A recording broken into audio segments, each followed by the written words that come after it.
Good morning, everyone. The time is now 9:42 a.m. and a quorum of the board is present. The State Board of Education meeting of April 8th, 2025 is called to order. First item on the agenda is the approval of the agenda in order of priority. Are there any items that board members would like to add or delete from the agenda? Madam President.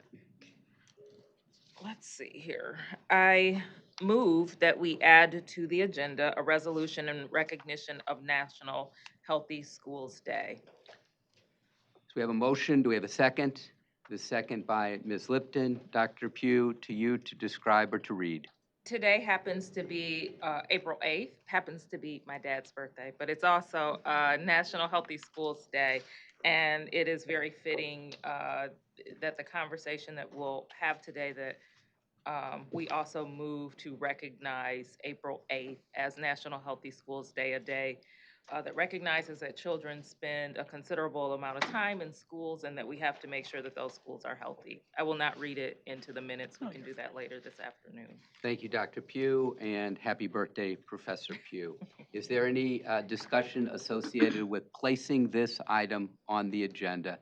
Hearing and seeing none, Ms. Evans, a roll call vote, please. Bullock? Yes. Lipton? Yes. McMillan? Yes. Pritchett? Yes. Pugh? Yes. Robinson? Yes. Snyder? Yes. And Tilly. Oh, she is absent at this moment. Okay, Motion carries. thank you very much. Do we have any other motions for consideration to the agenda? Madam President. Mr. Chair, I have a resolution on the superintendent search process that I would like to move to be added to the agenda. Do we have a motion? Do we have a second? We have a second from Dr. Robinson.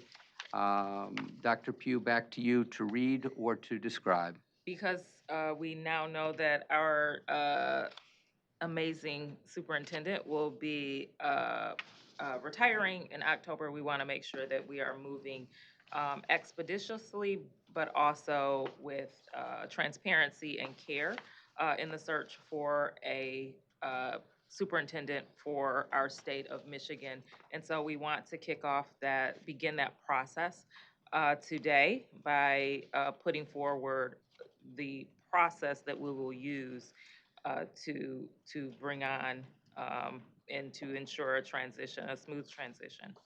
Very good. So we have a motion. We have a second. Any discussion associated with placing this on the agenda? Hearing and seeing none, Ms. Evans, a roll call vote.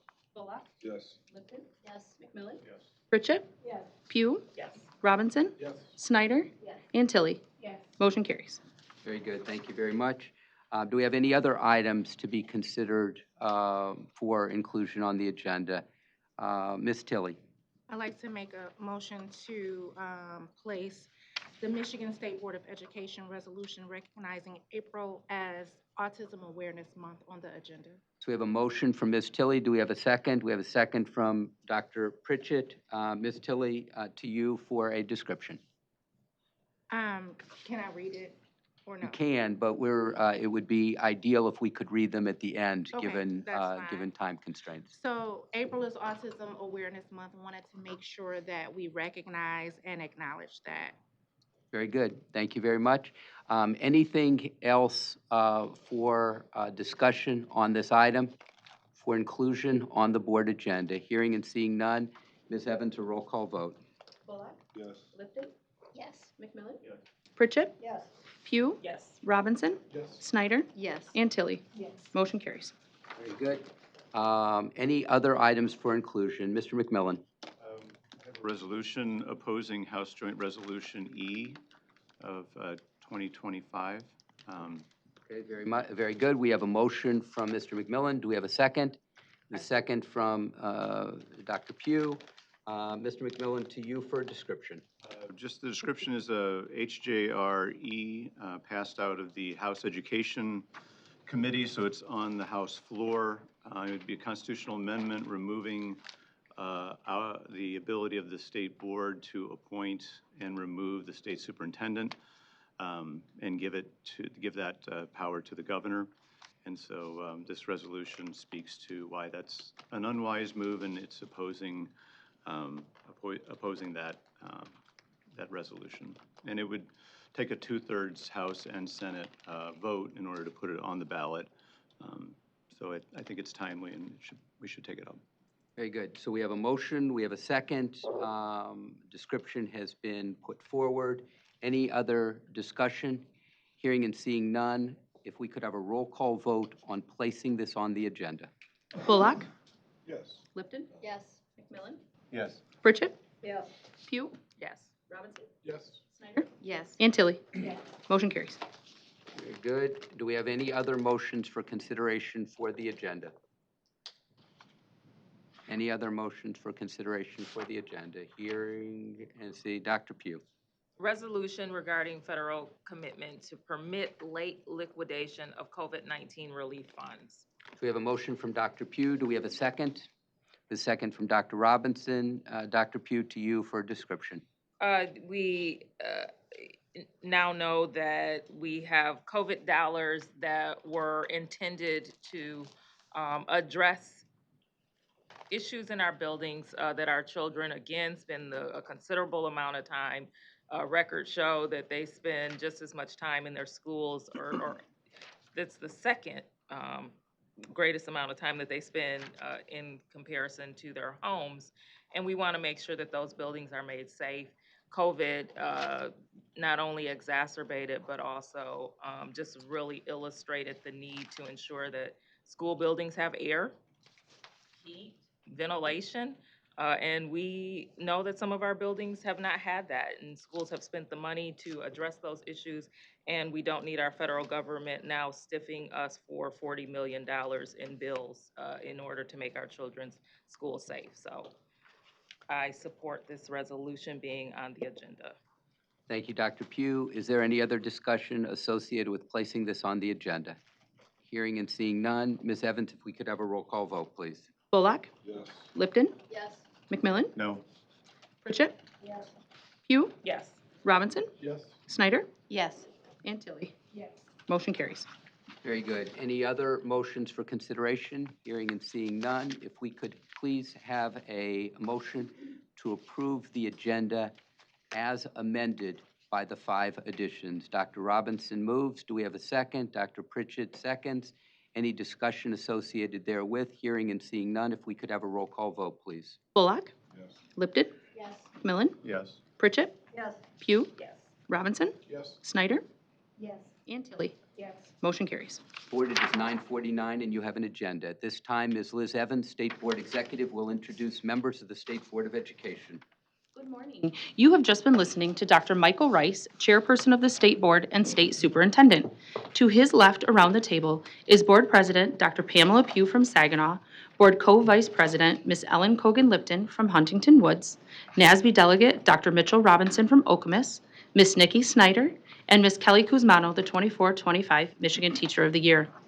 Now seated to my right is Mr. Tom McMillan from Oakland Township, Board Treasurer Mr. Marshall Bullock from Detroit, Board Co-Vice President Ms. Tiffany Tilly from West Bloomfield, and Board Secretary Dr. Judith Pritchett from Washington Township. Joining us in person today is Ms. Emma Young. She's here behind Dr. Pugh, the Governor's K-12 Policy Advisor ex officio. Thank you, Ms. Evans. The public may register to provide comment during the public participation portion of the meeting at approximately 1 p.m. Those wishing to make public comment must register before 1 p.m. To provide public comment by telephone, please complete the registration form on the MDE webpage at www.michigan.gov/MDE. To provide public comment in person, please complete a green public comment form when you arrive here at the meeting location. These instructions are listed on the MDE webpage, again at www.michigan.gov/MDE. Board, it's 9:51. The first item on today's agenda is a presentation on co-teaching, the journey of Dearborn Public Schools. During today's presentation, we will hear the positive impact this collaborative instructional approach has on academics and beyond for students with and without disabilities. We welcome our presenters, Dr. Michelle Harmala, Deputy Superintendent in the Division of Educator Excellence, Career and Technical Education, Special Education and Administrative Law, Ms. Terry Rink, the Director of the Office of Special Education, Mr. Mike Isali, Executive Director of Special Populations, and Hadi, whom I just had the opportunity to meet, a student at Dearborn High School. This is an informational presentation. No board action is required, simply your rapt attention. Presenters, welcome. Thank you, Dr. Rice.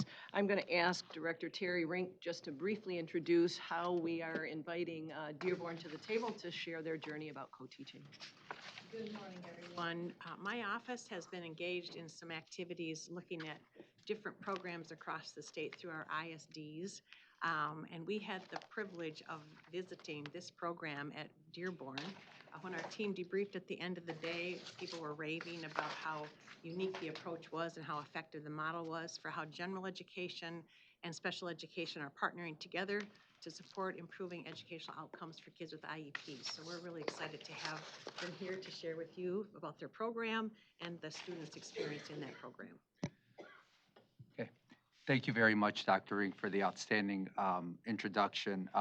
Thank you, Superintendent Rice, honorable board members. Thank you so much for having us here today. It's truly an honor and a privilege. I'm Mike Casaley. I'm the proud Executive Director of Special Populations for Dearborn Public Schools. Today, I'll have the opportunity to talk to all of you a little bit about our special education programming, specifically within co-teaching. Before I do that, though, I would like to acknowledge and congratulate this board for, first of all, acknowledging Autism Acceptance Awareness Month. It's an absolutely wonderful thing. It's a beautiful thing. We are blessed in our school district to have wonderful students with autism who truly diversify us and make us that much better, as well as all their families. And we actually have a couple families today who represent and support as well. Before I let my fantastic partner introduce himself, I would like to acknowledge some of the great members in the audience today. First and foremost, our great leader, Dr. Superintendent Maleko. His Students First vision really empowers us all to do what's right and what's best for each and every single child within our district. We are very blessed and fortunate to have him. In addition, my great colleague, Ms. Fatten Soap, is here today. She's a special education administrator coordinator who does a lot of work behind the scenes with co-teaching to ensure that every child's needs are met. She works closely with staff, with professional development, with administrators to ensure that we can continue this great initiative and continue to move forward. And finally, last but not least, we have some amazing families today here as well. First, Hattie's parents, Mr. Najjar and Mrs. Alloway, are in the audience as well. Also, our PAC representative is over here as well, Miss Angela Cater. I can tell you that in Dearborn, you know, part of our philosophy is to work with our families, specifically with our families who have children with special needs. They empower us. They challenge us at times, which is a beautiful thing, and they make us better. And honestly, I know this is an adage we hear all the time. It truly takes a village. And without the village of support we in Dearborn, I don't think, obviously, we're not here today presenting to all of you, but we're not as good as we could be. And with that being said, we understand there's always room for improvement, and we'll always strive to be better and get better. Hattie? Just introduce yourself. Hi guys, my name is Hayden Najjar and I'm a sophomore at Dearborn High School. Okay. And you're gonna get to listen to Hattie's remarkable story a little bit later. Before I go into the journey of co-teaching in Dearborn Public Schools, I would just like to speak a little bit about right now what co-teaching is, or it's how we define co-teaching within Dearborn Public Schools. And it's pretty simple. It's the power of two. And when I say the power of two, it's how we have two amazing educators in front of our students simultaneously working together in a coordinated, orchestrated effort to meet the needs of every single child. It's intentional, and it is a strategy that is meant to meet the needs of every child and go above and beyond. So whenever you define something, I believe it's so important sometimes to tell you what co-teaching is not. In our district, it's not the gen ed teacher and the special ed teacher just splitting 50% of the work. It's not, hey, my third hour class has a co-taught classroom, so I get to only do 50% of the work. That's what it is not. It's not just two people or one of them just showing up. It's not a special education teacher walking around the classroom just ensuring that all the students have their materials. I'm going to go back to it. It's truly the power of two. It's not just teaching the same old way. It's bringing specially designed instruction within a classroom to ensure, again, the needs of every single child are being met. With that being said, as many of you are aware over here, I don't believe any initiative in any school district could be powerful without the support all the way around. We're extremely blessed that we have a superintendent, Dr. Maleko, who believes in co-teaching. In fact, when he was a principal, he was one of the first principals to implement the co-teaching model. But we're also blessed that we have a Board of Education that supports us as well within this co-teaching model too. And I believe that is just as equally as important as anything else that we do on the day-to-day level. In addition to that, I want to make something very, very clear here. It's not just a special education initiative. This is truly a district initiative. We see co-teaching all the way around. Although it's one of our primary models in special education, you will see it with our EL learners. You will see it sometimes with our struggling learners. Co-teaching is who we are. It embodies us as Dearborn Public Schools. So behind the scenes, there's a lot of work that go into co-teaching. Each year at our Dr. Maleko's general administrative meetings, we dedicate some time for co-teaching to where we remind and we train our administrators on what proper co-teaching programming looks like. We have some non-negotiables. First and foremost, whenever they're scheduling anything, co-teaching is what they start with. It is the most important piece of the puzzle, and then they schedule around that. In addition to that, we want to ensure that our general education, our special education teachers also have common planning and prep time. Dr. Maleko's been a champion of the PLC process within Dearborn Public Schools, the professional learning community process.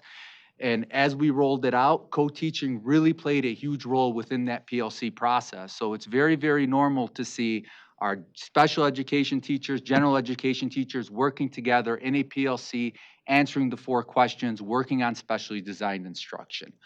In addition to that, accountability is a huge thing as well for us. We train our administrators on what to look for when they do go into a co-taught classroom. We also have some specific Dearborn Public School rules to co-teaching that hopefully helps enhance the teaching methods as well. Expectations all the way around. We do have teacher expectations too. First and foremost, we expect them to co-plan together. The general education teacher is just that. She's the specialist within the content, and the special education teacher will be the specialist within specially designed instruction. So the plan is, how do you infuse the both? How do you get the most out of the both professionals working together to hopefully have the best lesson for each and every single student? Equal ownership in the classroom. So in any co-taught classroom you go to in Dearborn, you don't see just the gen ed teacher's name on that classroom wall. You also see the special education or the co-teacher's name on that wall as well. We also expect professionalism from both groups. They both have expectations that they hopefully meet together. I know during the great LRE visit by Dr. Rink and her team, they got to meet with actually both a general education and a special education co-teaching team. And honestly, all credit goes to them. You know, the passion that they have each and every day, the work that they do together to ensure the needs of every single child are met is absolutely a wonderful thing. We also have ongoing professional development. Just like anything, this is not an initiative to where we rolled out 15, 20 years ago and that's it. No, we have professional development at least 2 to 3 times a year for our co-teaching teams. That's both special education and general education. In fact, we're so proud this year that we had 2 teaching teams from Smith Middle School, a co-teaching team, a special education teacher, and a general education teacher who actually play the role of co-teaching coaches. Why is that unique? Because you have a gen ed and a special education teacher team working together. They're also still in the classroom as well, which kind of gives you still that ground level experience. Every single co-teaching professional development that we have one non-negotiable, and that is specially designed instruction preparation must be infused within. Which is my next slide, specially designed instruction. Under the Individuals with Disabilities Educational Act, IDEA, we know that the heart of it is specially designed instruction, at least from my perspective. In order for a child, for their needs to be met with an IEP, we need to infuse specially designed instruction, and that's what we try to do with every single co-taught classroom. If you walk around and you speak to our special education teachers, our general education teachers, special design instruction is not a novel concept anymore. And I'm going to go through that when we talk a little bit about the phases. They know what it is, they understand what it is, and they infuse it in each and every single one of their lessons. Finally, I'm just going to talk a little bit about our journey. Co-teaching, to my knowledge, we really started it off in 2005. I became a teacher in 2007 in the district, and I kind of categorize it into 3 phases. We're currently on phase 3. Phase 1 was more so the rollout phase, the initiation phase. It was very, very common to hear some administrators when they used to say, hey, I can't tell the difference between a general education and a special education teacher. And that was great co-teaching. Well, we kind of understood the concept then where we wanted both teachers to be as efficient as possible in the classroom and involved as possible. So that was considered great co-teaching then. Phase 2 kind of came about 10 years after when we really started to work on specially designed instruction. Dr. Maleko started to roll out the PLC plans. And we really started to level up our co-teaching, for lack of better words, to where we really wanted to make sure that we saw specially designed instruction within each lesson. We defined roles more specifically for both a special education and a general education teacher. And today we're on phase 3, where we continue to build, we continue to develop the toolbox for our teachers. Specially designed instruction is no longer a new concept, yet an expectation within Dearborn Public Schools. We're blessed now to where we have the PLC process. We actually have 90 minutes of release time each and every single week for our teachers to collaborate together, to work together with one another. And we're talking about not just special ed and general ed, but general education teachers with general education teachers, common grade level, common subject peer groups as well. Before I turn it over to Hattie, who's truly going to be the star of the show, I just want to talk a little bit about what the benefits of co-teaching are. From an affective perspective, from a social emotional perspective, I can tell you that our students with IEPs are just far more confident. They feel like they belong. We have far less behaviors within the classrooms. But most importantly, for our general education peers, it builds a lot of empathy. They work together very, very well. And I kind of want to mention something. When we think of co-teaching, we also do try to, we're very, very, I believe, in my opinion, it's very important. Inclusion is a very important thing for us within the district. Whether they're low incidence students or even high incidence students or low incidence students. And the empathy that you see that it builds, we have a Care to the Core Day every single year. And more and more now when we visit schools who are showing off their social, emotional type great things that they're doing within the building, what we end up seeing a lot of times as we see the general education students working with our special education students and the beauty that it really brings out to all of us. Academically, I can say, I'm just going to put out one point right now. Last year, when we got our indicator report from the Michigan Department of Education, for the first time, at least since I can remember, our special education students met the graduation requirements. And I can tell you that's probably one of the best days of professionally in my life ever, because it really meant that everything we were doing was working. We were continuing to striving, we were continuing to meet excellence. With that being said, without making you guys wait any longer, I'm going to turn it over to the great Hattie right now. Okay, so I started my school journey by going to a special education preschool classroom because I was diagnosed with autism and I was non-speaking. Then I moved on to an autism classroom for my kindergarten first grade year. My special ed teachers believed me and advocated for me to move to a general educational classroom. At each level, my co-teachers, I'll always remember my co-teachers because they affect me in so many ways. It all started with Miss Warsaw, my elementary resource teacher. She believed in me and helped me focus on my reading comprehension. She provided me with the strategies to better understand reading and break down paragraphs. And honestly, she didn't only help me with my academic goals, she also helped me with my mental health. Let's say, like, she would check out my menu, say if I took my break, because I used to have anxiety, stress from, let's say, if the work's too long or too hard, or if there's like a big test coming up, like end of the year, something like that.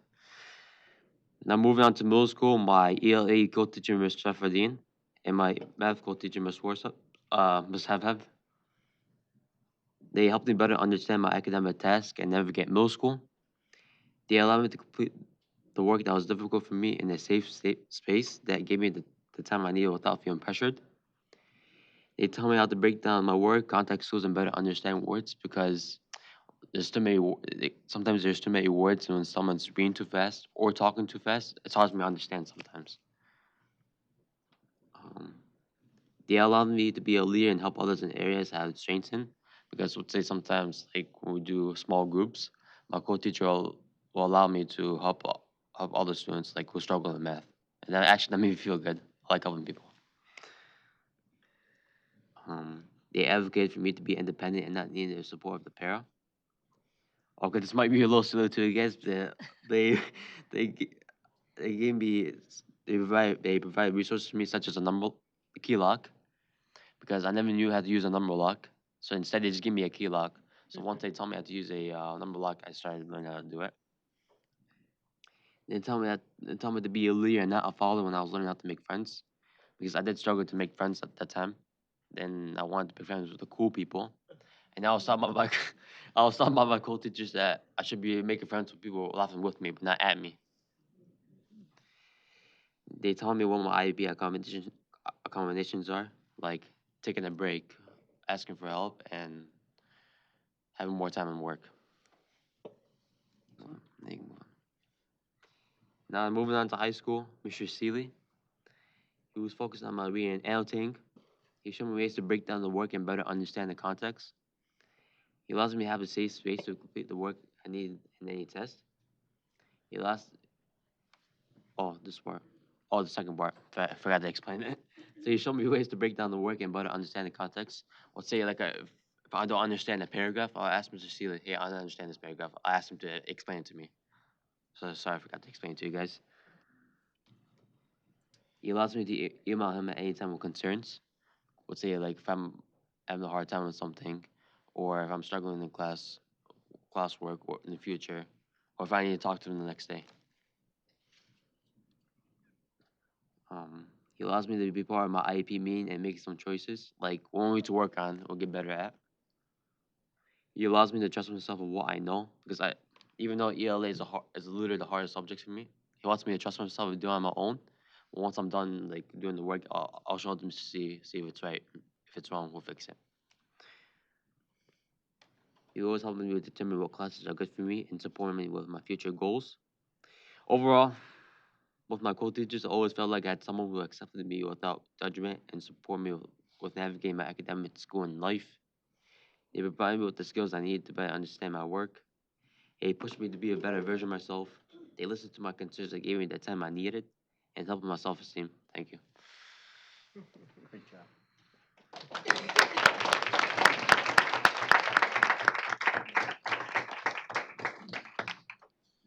I now know why you brought him. Thank you very much, presenters. Thank you, Hattie. We appreciate you. No problem. Gentle people, board members, questions or comments? Ms. Kuzmano. So I was a co-teacher for many years, and I absolutely love what you're saying because I think it is so important. It is clearly obvious how much you appreciate your teachers, but it's also obvious how much they appreciated you and saw you for who you are. So I think that's amazing. Thank you. What does the next step look like for you? Um, I'll probably answer that, but next year I'm not taking co-teaching. But even though it might be a little difficult, but I'm used to co-teaching. But I'm gonna try my best. If I'm struggling, ask my normal teachers for help. Awesome. Very cool. And then can you also speak a little bit to Dearborn and how, because I know for me, my co-teacher, it was an amazing partnership. And, I really saw her as how you described as being the content expert for special populations, and I was the content expert for English. How do you go about pairing your teachers? Yeah, it's honestly, it's a science. What we try not to do is we try not to just put two individuals together. Sometimes it's trial and error, right? It's the reality of it. But some things we do tell principals all the time is know your staff. That relationship is going to be just as important as anything else. But we also know there's phases to the relationship too. We know initially in year one, sometimes it's going to be a little bit, not as comfortable perhaps. But we try to keep the continuity and consistency. But definitely, if we feel like there's oil and water between two teachers, sometimes we do try to make changes. Because ultimately, what the most important thing is going to be about the kids and how do we impact the kids. Most of all, it's never about the adults. Thank you. Thank you, Ms. Kuzmano. Senator Bullock, and then Dr. Robinson. I actually was gonna ask almost the same thing, like what is the next step? Like, are you already looking at college or some other thing? But I just wanna say first, you seem like the cool kid that everybody. Yeah, and because my daughter has anxiety and I work in Washington DC for health services, children with special needs for many years. So like, I appreciate the concept of the co-teaching with special ed, gen ed. What's next? Where you going to college? You going to? So, okay, I do have two choices. One, I enrolled at the barber school, and I started in June. And two, so my parents and I decided for me to go to college because even though I do think college is hard for me, I'm gonna try. Honestly, I'm gonna just try my best and just do it. I'm planning on doing accounting because math is my strongest subject. If it works out, I can do it during college. If it doesn't, I just tell my parents I just can't do it anymore. Yeah, it's stressful. So I just continue doing barbering. You can do both. You can cut some hair, make some money, go to school. Yeah. Much. Senator. Dr. Robinson. First, you have way more than two options.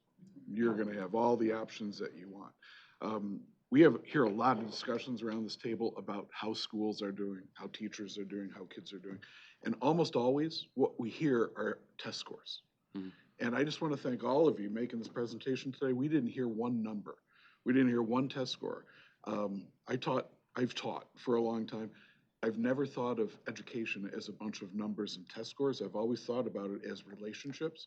And everything that you talked about in your slides was about relationships. It was about building relationships with your co-teachers, about building relationships with other students. So I think what you have also done for us today is helped us refocus what we should be paying attention to about education and about learning, which is about building relationships and making sure that everybody's needs are being met. So you have way more than two options. You're gonna have all the options that you want.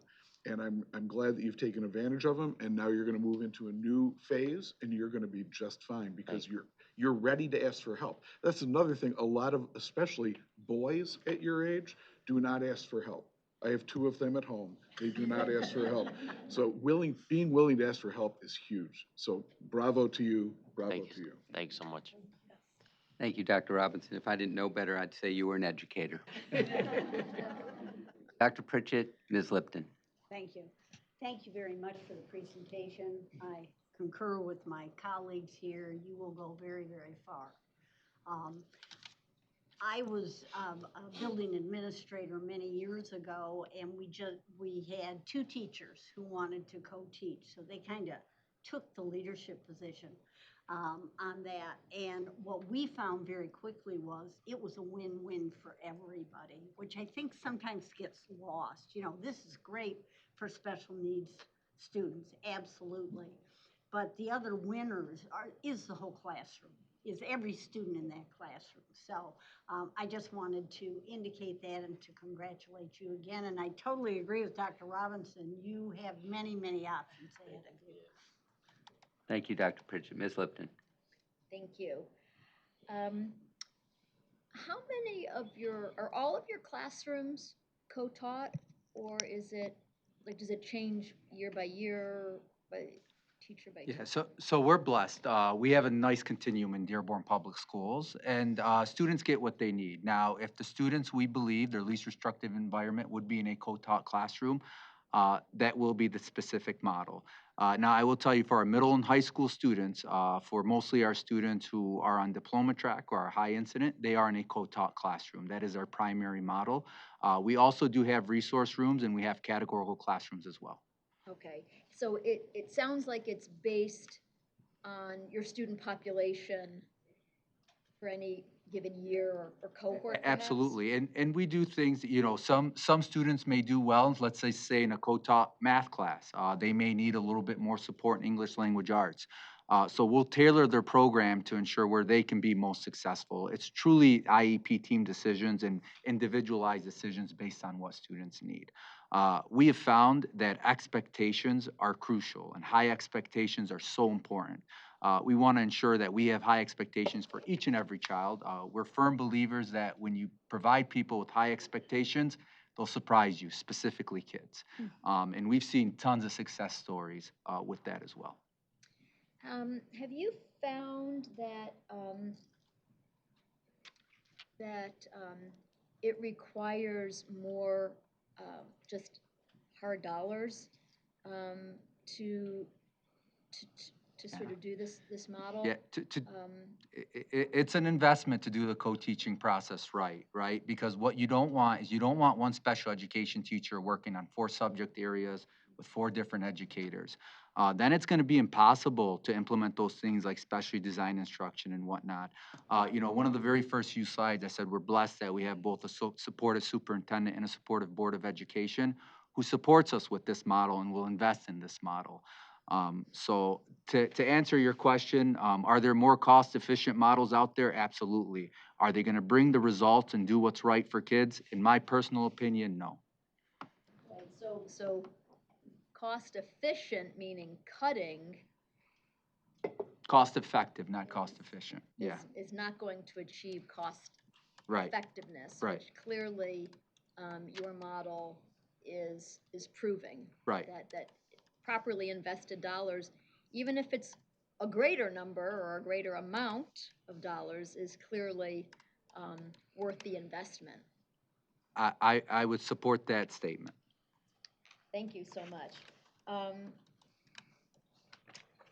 What advice would you have for a district that wanted to sort of follow your example? I mean, it's a pretty astounding example. And what advice would you give to a district that wanted to follow your lead?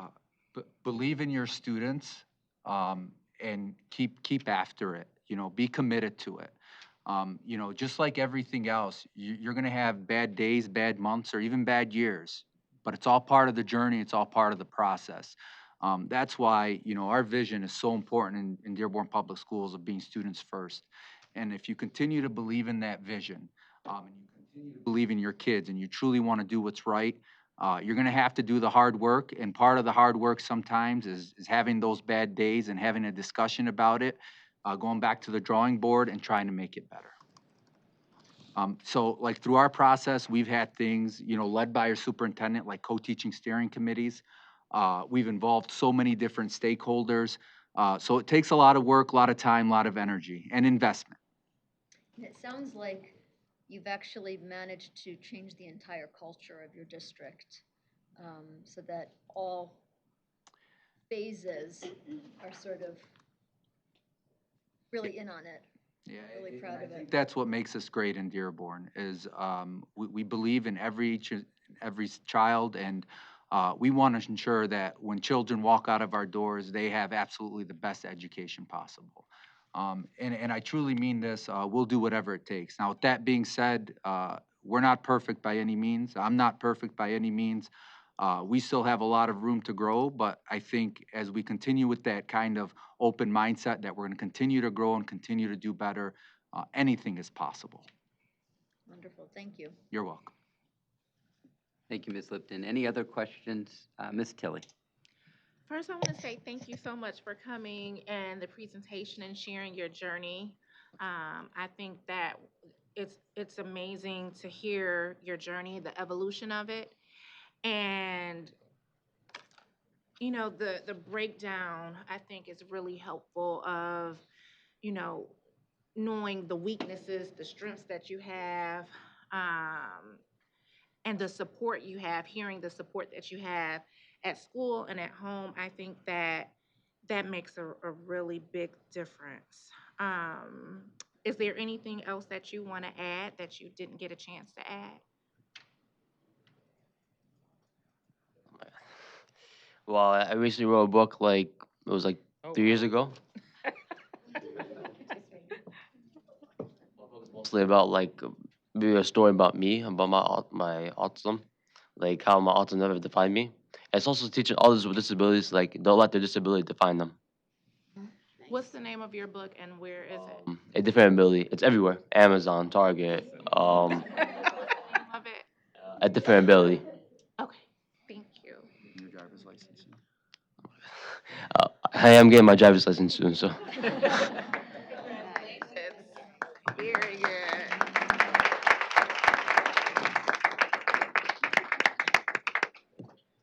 People get their driver's license before they write their first book. I just want to point that out. It's a sequencing thing, but congratulations to you. Props to you. Everybody doesn't do it the same way. Presenters, thank you very much. We appreciate you.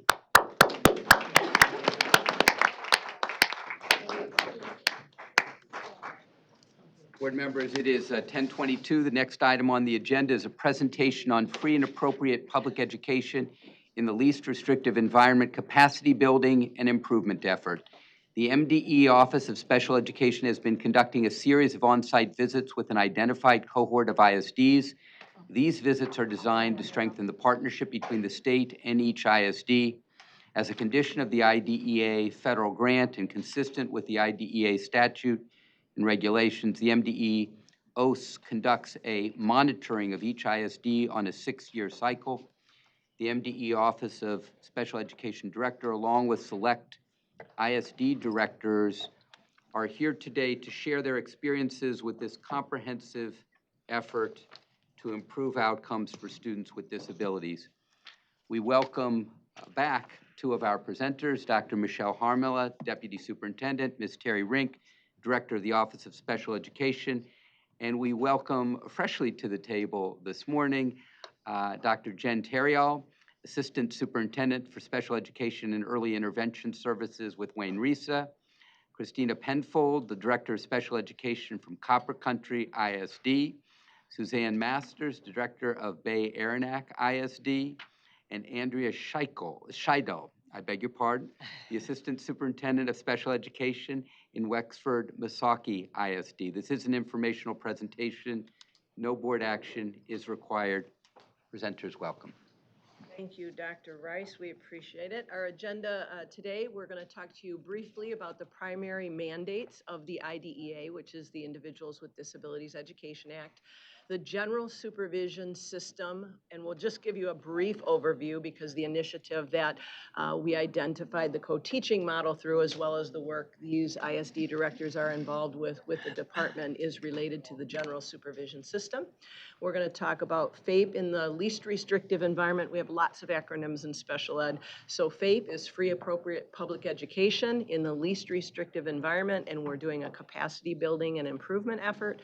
And obviously, our ISDs are going to share their experiences with that model. And I'm going to hand it over to Director Terry Rink to give the brief overview. Tell me which button I'm pushing. gotcha. Oh, the big white one. Okay, I got you. Good morning. Thank you so much for giving us an opportunity to share with you some of the work that we're doing. As Dr. Harmela mentioned, the two primary mandates of IDEA are free, appropriate public education for students with disabilities in the least restrictive environment. Free appropriate is a protected right.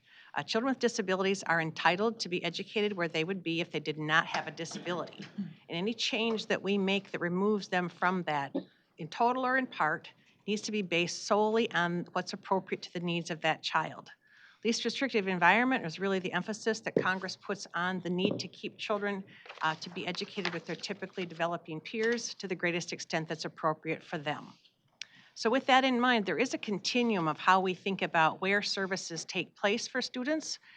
Much like the presenter before me, those placements are tailored to the individual needs of a child. So it's not like you're in one or the other or something, in isolation from the other. There's a variegation of how we utilize those placements to meet different needs that children have. We talk about children having jagged profiles and being able to address those areas of strength and weaknesses in different placements where those different types of supports can be provided.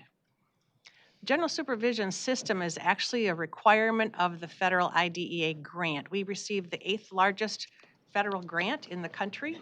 That amount is determined based on our K-12 population, our poverty index, and the current count of students who have an IEP. We talk about general supervision responsibilities under the statute of IDEA, but the system is unique to the grant. So the state is required to have a general supervision system, as are the subrecipients of our grant. And in Michigan, we're allowed to create one subaward that we divide among 56 intermediate school districts and 2 other state agencies, those being the Department of Health and Human Services and the Department of Corrections. So as a condition of their grant, the general supervision system is actually the vehicle for helping them carry out all of the responsibilities to ensure the entitlements are in place for all students who are eligible under IDEA. I'm told there are 755 requirements in IDEA that every child is entitled to every day in every one of our system, or in every one of our school systems. Each of those components are developed bodies of work, but the system is designed to be interactive for the purposes of helping to identify needs that districts have for improving the work they do to support children, as well as the type of response for technical assistance to address areas of need when those are identified. So because FAPE in the LRE is the primary mandate, the state of Michigan is now looking at intermediate school districts in terms of the way that they are meeting their responsibilities. So the state has a responsibility to ensure these protections are in place for all children in our state. Each intermediate school district, as a subrecipient, is responsible for those same assurances for children within their jurisdiction. Every intermediate school district, because they're a subrecipient of the grant, has to be monitored by the state on a 6-year cycle. And the approach that we're taking this year is comprehensive versus just compliance monitoring. Our compliance data shows that we're about 95% compliant in meeting timelines, following procedures, having the right people making decisions. But the data that we struggle to improve on are the things that we as educators care the most about, and that is reading and math, graduation, dropout, and discipline.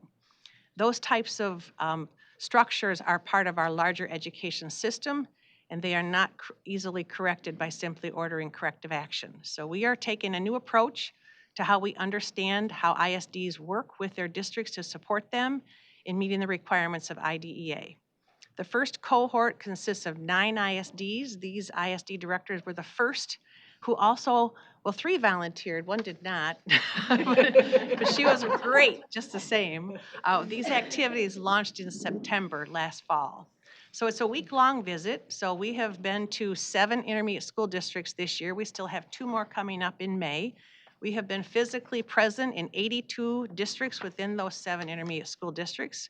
A big part of our process is to interview staff, and we have talked to about 731 educators, primarily general education teachers, as well as special ed teachers, building administrators, local district and ISD superintendents.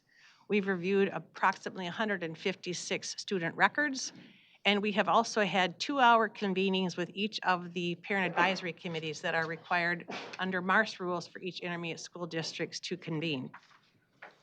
I do not act alone. The people sitting behind me are part of our team. So if you guys want to just quick stand up. They set aside Monday morning through Thursday afternoon, 1 week a month, to be on site in various ISDs to be able to complete this work. It really does take all of us. We have very long days, but I can tell you in 45 years of education, this is the best work I've ever done. This is a 6-year commitment that we're making to each cohort because of the 6-year cycle. We did not want to do a one and done type of approach. We recognize the types of changes we're looking at making are going to take a lot of time, a lot of new understanding, and some deep thinking about how we improve our systems. And so we have a technical assistance provider who's been assigned to work with this cohort, and they will be leading a process of improvement planning following a data use process over the next 5 years. That improvement plan will be implemented, modified as needed, and reviewed over the course of that time. And we are focusing on the areas that we identify from our week-long visits that are areas we believe we can work together with ISDs in a more collaborative way to improve their systems. So these are the 9 ISDs that are part of cohort 1. We've visited all but the last 2. We'll be going to Kent ISD and Allegan in the spring. These ISDs represent the first 4 that we visited. And I am excited to have them talk to you about their experiences and the way that they're moving forward based on the work we did together during the week we spent together. So I'm going to start with, this is Christina Penfold. She is from Copper Country ISD, way up in the UP, and we strategically visited them in September. So. Good morning. Thank you for inviting us to present, and thank you for the opportunity to represent the Upper Peninsula. For a little frame of reference, we are in the Houghton-Hancock area, so in the Keweenaw Peninsula is the Copper Country ISD. We cover Baraga, Houghton, and Keweenaw counties. And so we really found this to be a very positive experience, and kind of to highlight on the comment about relationships earlier as well, it really did allow us to establish relationships with the Office of Special Education staff and highlight what we were able to do with our local districts as well.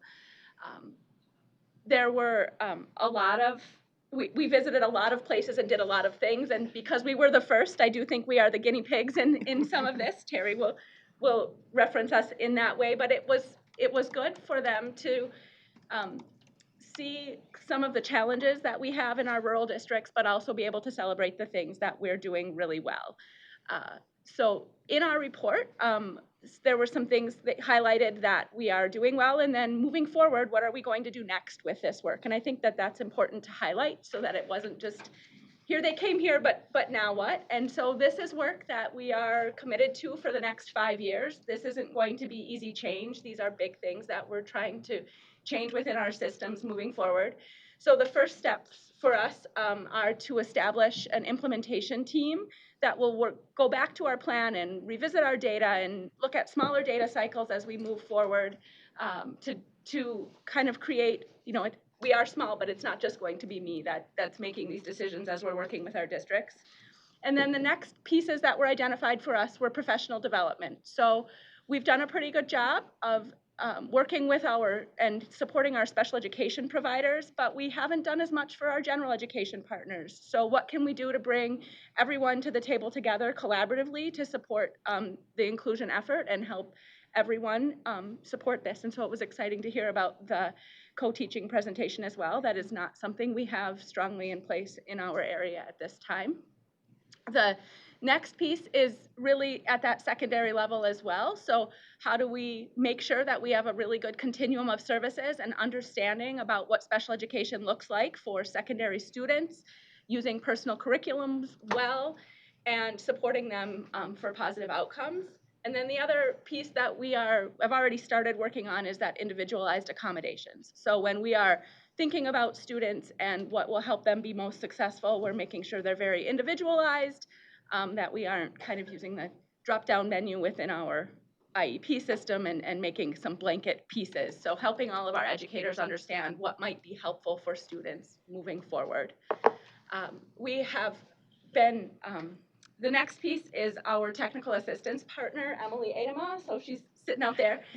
She's been very helpful in just helping to keep the momentum going, sharing resources. It's very nice to have a direct connection that I can say, oh, Emily, I have this question as I'm trying to do this work or do these pieces. So we are finding that to be very valuable.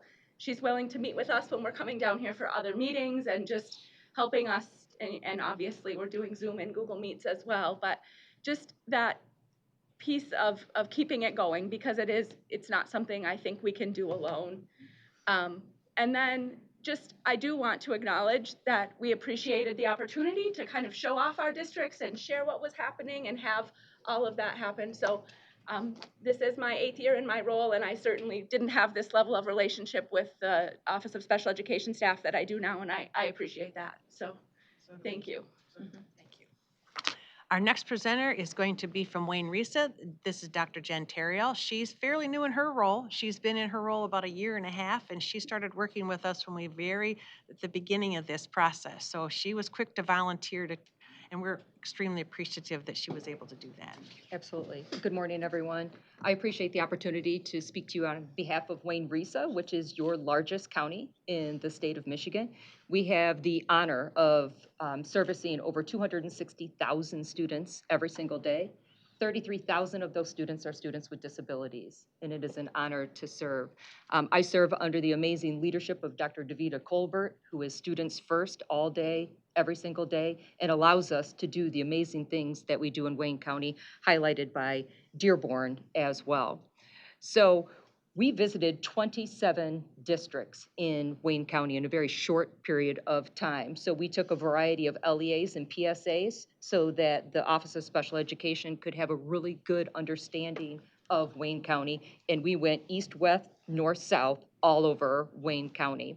They did over 220 staff interviews, again, primarily general education teachers, because special education teachers understand LRE, we understand FAPE, the provision of free and appropriate public education, but sometimes our general education teachers are not as familiar with that. So Terry and I had the opportunity to spend the week together, sitting down with staff across Wayne County, and again, a great opportunity. A great opportunity, again, as Christina said, to be able to build that relationship with the Office of Special Education. Terry and I again spent the week together. She had my ear, I had her ear, and it was the team back there also was with the rest of my team. So some strengths, cross-department collaboration. So Deputy Superintendent Beth Gonzalez leads our Educational Services Department at Wayne-Riesa. So really partnering with general education and special education is crucial for the success of all students. Special education students are first and foremost general education students, period. So to make sure that all students have access to general education student is crucial, and that our general education curriculum directors understand the needs of students with disabilities. Our general supervision and accountability support under the leadership of Director Vita Lusk is a tremendous effort that we have.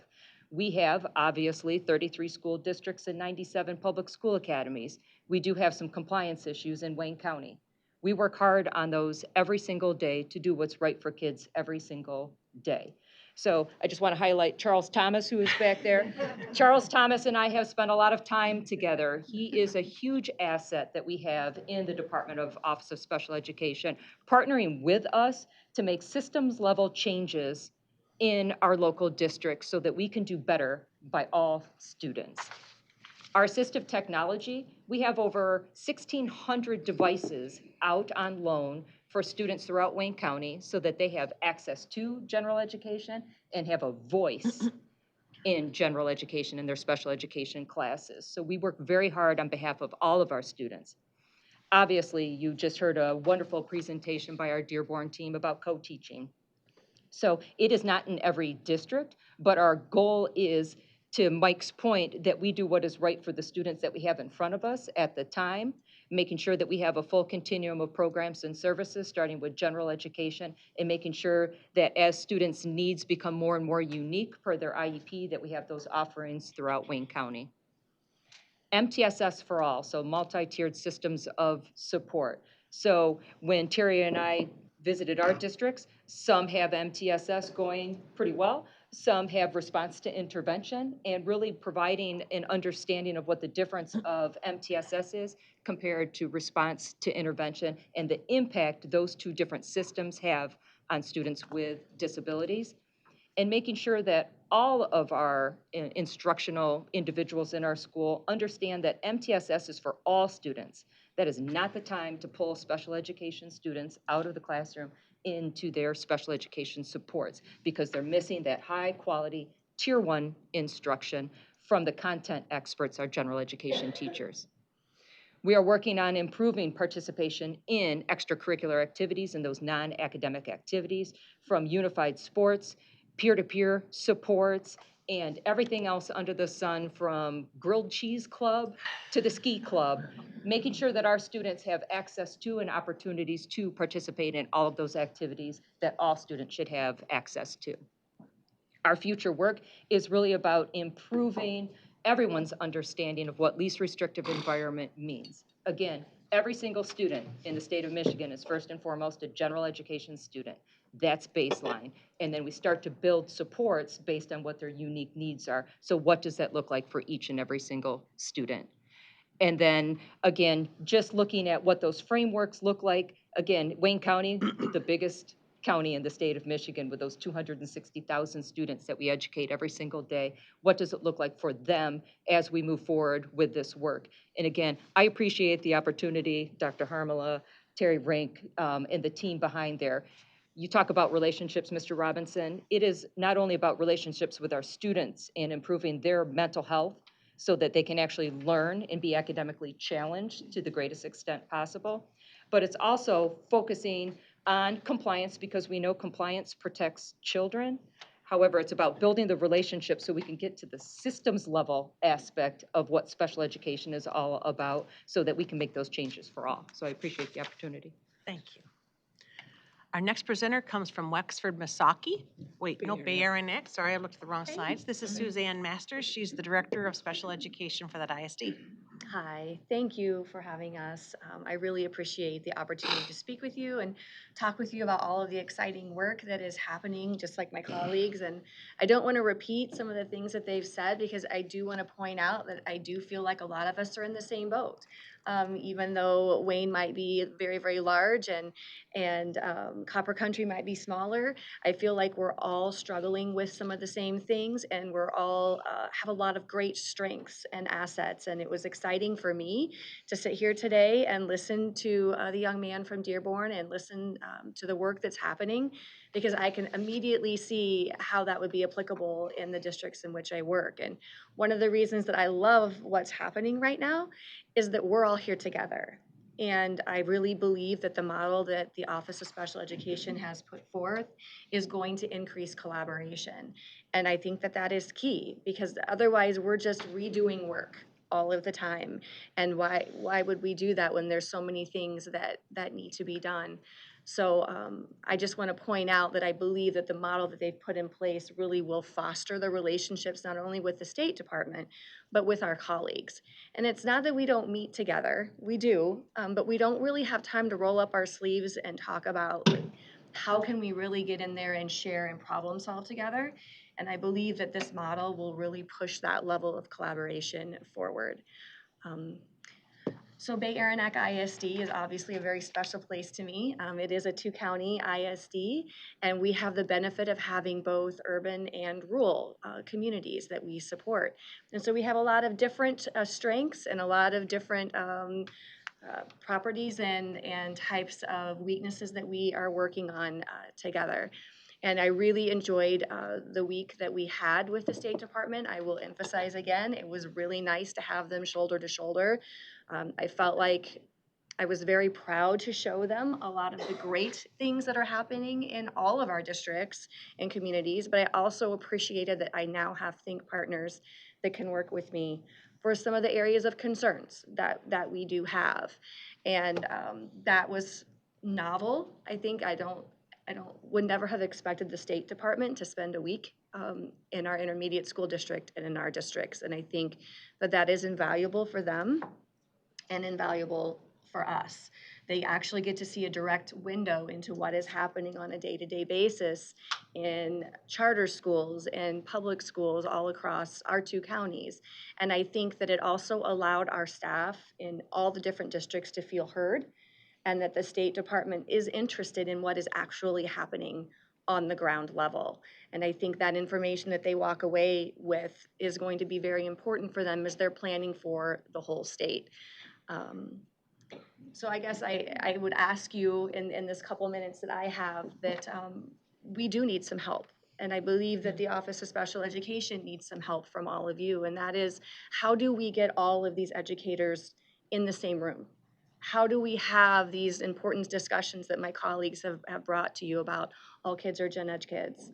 You know, those are the audiences that we really need to be able to get in front of and talk about how do we bring that together as a whole And I feel like this opportunity is something that is giving us a microphone to say to you that we want to figure that out. We want to be good problem solvers and good stewards for our ISDs and for all of the students that we support.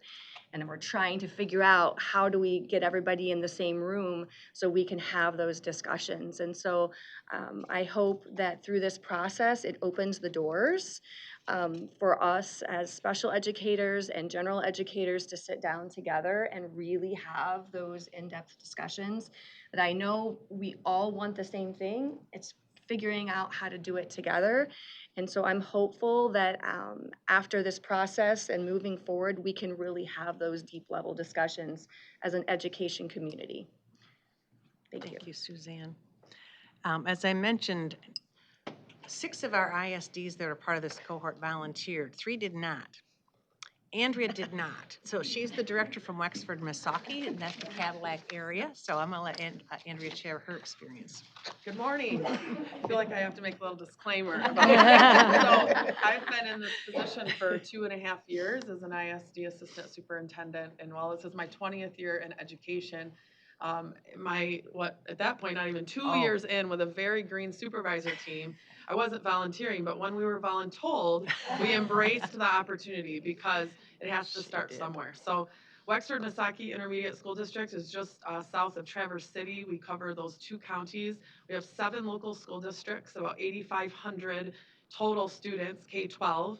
When you add our High Point Virtual Academy, that we have a school there that's their home base, even though most of their students actually live in Southeast Michigan, that brings that to about 12,500. So a fraction of what Wayne Risa is, but I think the theme that you're hearing is that every student matters and we have to do this systems work on every level. So the key learnings that we brought forth this whole process for us in Wexford Missaukee ISD is that we can't do this alone. And I'm very excited to see that we have general education and special education sitting at the same table. When you're working with professionals from all different backgrounds, right? Some have done it for 40 years, some of it have been in it for just a few. Everyone comes to that with their own perceptions, their background, and so people develop mindsets. It's a natural phenomenon, right? It's a natural process. So shifting mindsets can be challenging. And how I see this process is this is the tipping point. I don't know if you've ever read that book. It's called The Tipping Point. But this is a tipping point because when MDE comes for an entire week, and that's a very heavy lift for Terry and her team to come and actually stay in our area, get to know not only the people that work there, but the area as well. We, like I said, 7 school districts, rural up North Michigan, high rate of poverty, not a lot of access to things that you would see in an urban community like mental health resources or even health care. To me, it doesn't feel weird to drive 50 minutes to a doctor's appointment, but to some families, that's out of reach. So we have to start with where they are and grow from there. So some very tangible things, how we have leaned into that tipping point is it's taken our 2 silos of general education and special education that were very siloed in our ISD. Decisions, funding, and everything were very siloed. And we're starting to work better together. We have monthly meetings now. We have sent staff to a paraeducator boot camp series put on by the Michigan Association Administrators of Special Education. And we're planning together, how are we going to train all of our paraprofessionals in all of our local districts, as well as our center-based programs, so that they have a basis knowledge of what special education is, that students are general education first, and that they have that civil right to be educated to the greatest extent appropriate alongside their non-disabled peers in their neighborhood school. That last part gets lost a lot. So I don't know if any of you have ever watched Survivor. I often use the term, we're not going to vote the kid off the island. This isn't Survivor. They're in our village, they're on our island. So how are we going to educate them and give them what they have a civil right to? But also we have to look at that general education piece, because when you have a student blowing up a classroom and 25 other students are struggling to learn because a kid's throwing chairs, we can't ignore that. We have to figure out how are we going to work together so all of those students are supported, teachers aren't quitting, that we're continuing to grow that workforce for highly qualified staff. And this has really been a tipping point. So I'm excited to see this work unfold, and I'm grateful. What I told our team, my special ed, my green special ed leadership team, is the cavalry's here. It's gonna be okay because they're here to have those direct conversations. And I even witnessed Terry directly shift some mindsets of some very experienced, seasoned superintendents. She's really helped move that along. So it's a great partnership, and thank you for the opportunity to share that with you today. So I am telling you, the work that goes on in our school districts should be publicized on a regular basis. It is the most uplifting thing. It doesn't matter if we walk through metal detectors to get into a school or if we walk in an open door. Schools are the most valued part of their communities. Communities support their schools. They love their schools. There are so many things schools do to meet the needs, not just of the children, but the families in their communities. And being able to see all the different ways in which our ISDs partner with different groups to be able to help things improve for their life experiences and educational experience it's a very uplifting experience. It's the best work of my life. I want to share with you the cohort 2 participants. I also want to say that this next group, 100% of them volunteered, so there are no voluntold. This group stepped out in faith. We were very unsure that the process was actually going to lead us where we were hoping to get. We're changing the process. We've learned a lot along the way, and we've made changes along the way reflecting those learnings. This is the next cohort of ISDs. They also will have a technical assistance provider assigned to them, and we have the same 6-year commitment for them. So over the next 6 years, all 56 intermediate school districts will have gone through this week-long visit with the purpose of really understanding how ISDs meet their responsibilities and the system that we need to work together with them in a collaborative way to improve so that children can benefit more. This is challenging work. There's nothing easy about individualizing instruction for struggling learners. It is not a perfect system. We have shortages. We have people in positions they weren't trained for. We've done a lot of wonderful things to get more educators into the field, but many of them are learning as they go. And there just is a different type of approach that's necessary to support all of this. And I just so appreciate these 4 being willing to share with you. I also have several others. I know on the line, Kara Carwell and Chuck North from Hillsdale are listening to us today. They were also one of our participants. So thanks to them for joining. And thanks to you again for giving us the opportunity to share with you our work. Thank you, presenters. That was a whirlwind tour. And we went from the Grilled Cheese Club to the Cavalry's here. Yeah, with grilled cheese. Thank you very much. Board members, questions or comments? Senator Bullock, Ms. Tilley. Great presentation. And like listening, I had a lot of thoughts and curiosity, but when you said the cavalry was here, we're not voting them off the island, so right? So like there's this quote by like, I don't know who started it, but Congressman Claiborne always says, baseball's the only game that 3 strikes you're out, right? You keep swinging in life until you get your hit. But I was listening to the example of one kid's having an outburst or lashing out or a moment. The other 25, the strategies involved, are they already things that are kind of in place in genuine context, or are they tailor-made to the student who's having the concern? Well, I think first there's best practices, right? That all good teachers do, general education teachers do. Yep. And then in that instance, like if a student has an IEP who's having a emotional outburst or meltdown or difficulty, there's usually individual strategies that will support that student that we've identified through a functional behavior assessment and so on. But I think human nature and what I've seen, at least in I can speak for our ISD, is that survivor, like the survivor analogy, is sometimes when things get hard, unnatural is let's just remove the problem.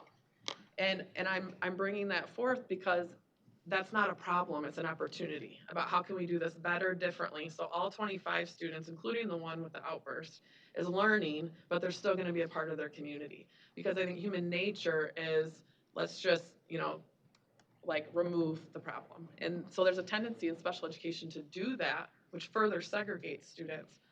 And that's not best practice, nor is that what the law tells us to do. Well, yeah. I mean, so my thoughts went so many different places, but like sometimes, you don't remove the problem. Sometimes it gets difficult. Sometimes you got to remove the other 24 students and send them somewhere else until that. So like that's all I was saying. So my brain went into like therapeutic intervention mode real quick. Absolutely. It's not 3 strikes, you're out. It's, we're gonna we'll address it, and then we're gonna out. build you back in and build you back into that community. You like that therapeutic intervention? Yes, we do. Good job. You're honorary senator. There you go. Senator, Ms. Tilley. I love that mindset. It's not a problem, it's an opportunity. Just wanted to acknowledge that. I think that's major. That's a mindset shift.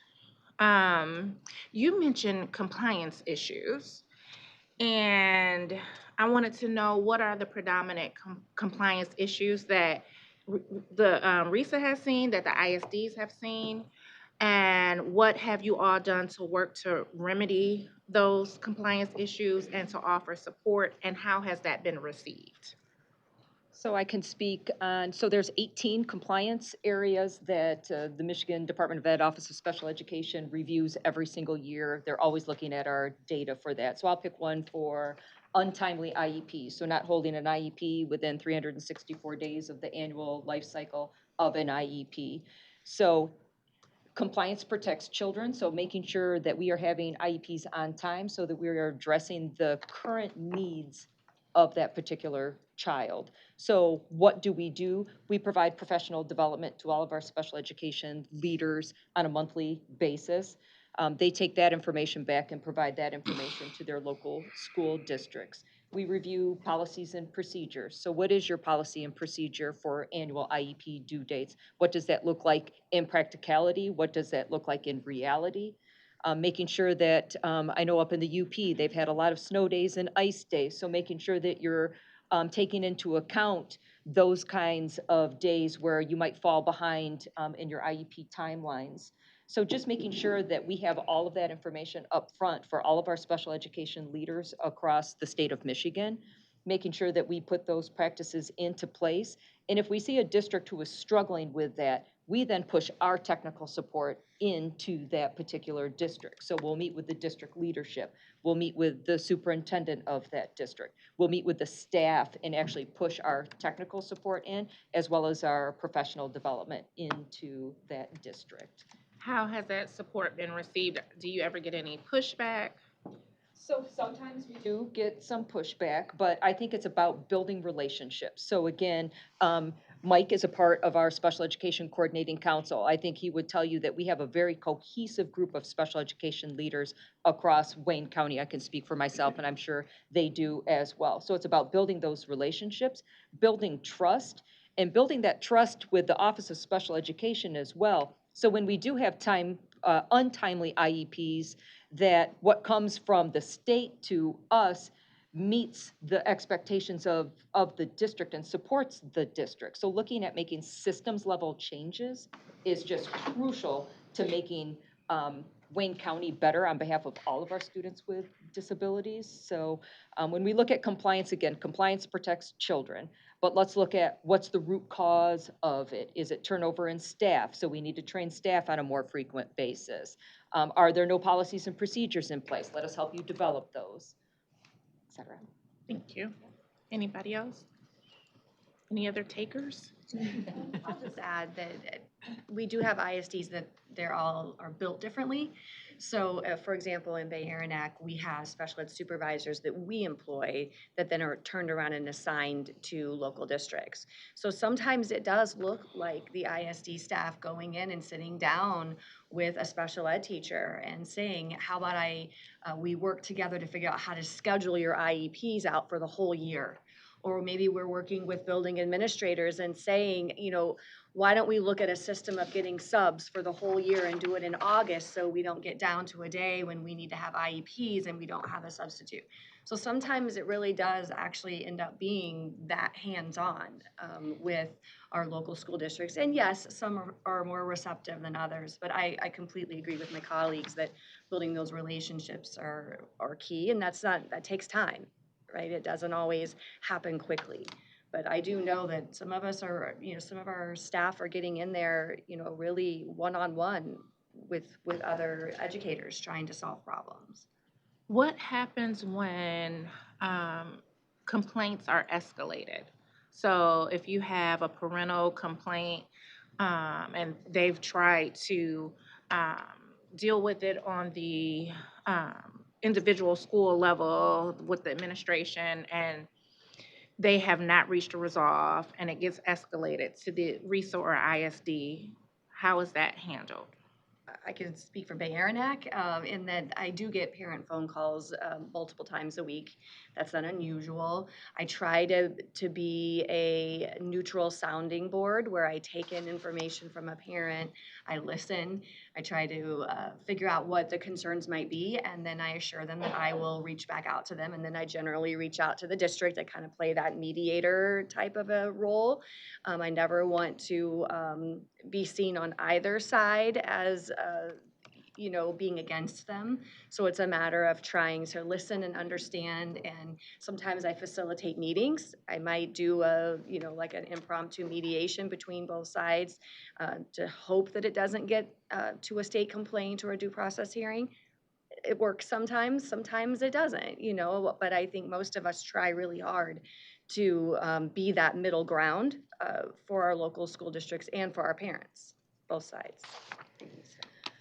I would add to that intermediate school districts have a unique responsibility that we are charged with ensuring compliance, but then also being a support agent to help them get there. And that's a very difficult place to live sometimes. So another tool that we use in our toolbox is Michigan Department of Ed pays for Michigan Alliance for Families. They do these beautiful one-pagers. I use them all the time. I have my supervisors, I call it your green folder.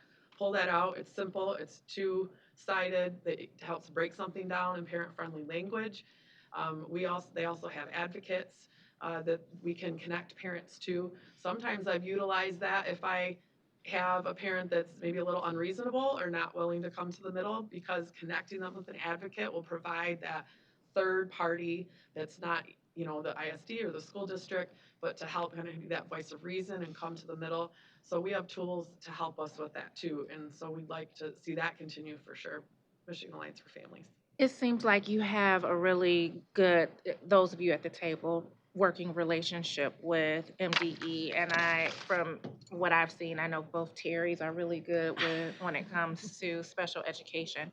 Is there any additional supports that you feel that the department can offer you that you're in need of, or maybe haven't said? Sometimes we're busy and we don't think of the other things that we need. So is there anything else that we can do to support? I think the relationship right now is going to lead, like, as we're identifying these things, going through this 5-year plan, we're able to say, oh, like, we need help with this, or something that came up was like really defining what is specially designed instruction, what does that look like? And so they've put together a group that is going to help to put out some professional development and learning around what these pieces are. And so I think just that ability to continue to be responsive to what we're identifying as we're moving forward is the best piece. And I rely on Terry and her team to really identify what that is, because obviously they're closely connected to the infrastructure here with the Board of Education and the State Department. So we feel heard, we feel listened to, and so whatever Terry and her team decide they need, I would say yep, because that's based on our feedback. And that's important. Thank you.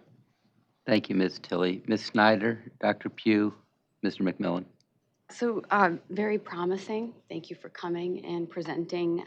Tiffany covered quite a bit of what I was going to ask. And just to summarize it, right, there's 18 compliance areas. There's issues in relationship to those compliance areas.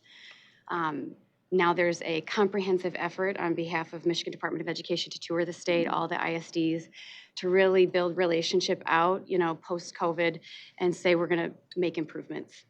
So again, that's what's really promising about the work that's happening here. And I'm looking forward to each cohort. I'm assuming you'll have each cohort come. And there will be an opportunity to just talk about exactly how that improvement is going. It would just be great to hear back from you guys too, well down the road, that the challenges you have with addressing the issues that relate to being in compliant with those, 18 areas, that we're continuing to be a partner in that. You continue to feel supported. You continue to feel like you can come to the table and discuss, what the challenges are with addressing those issues. I know, Andrea, you mentioned, rural areas and the difficulty in just fielding a full team is a very real thing.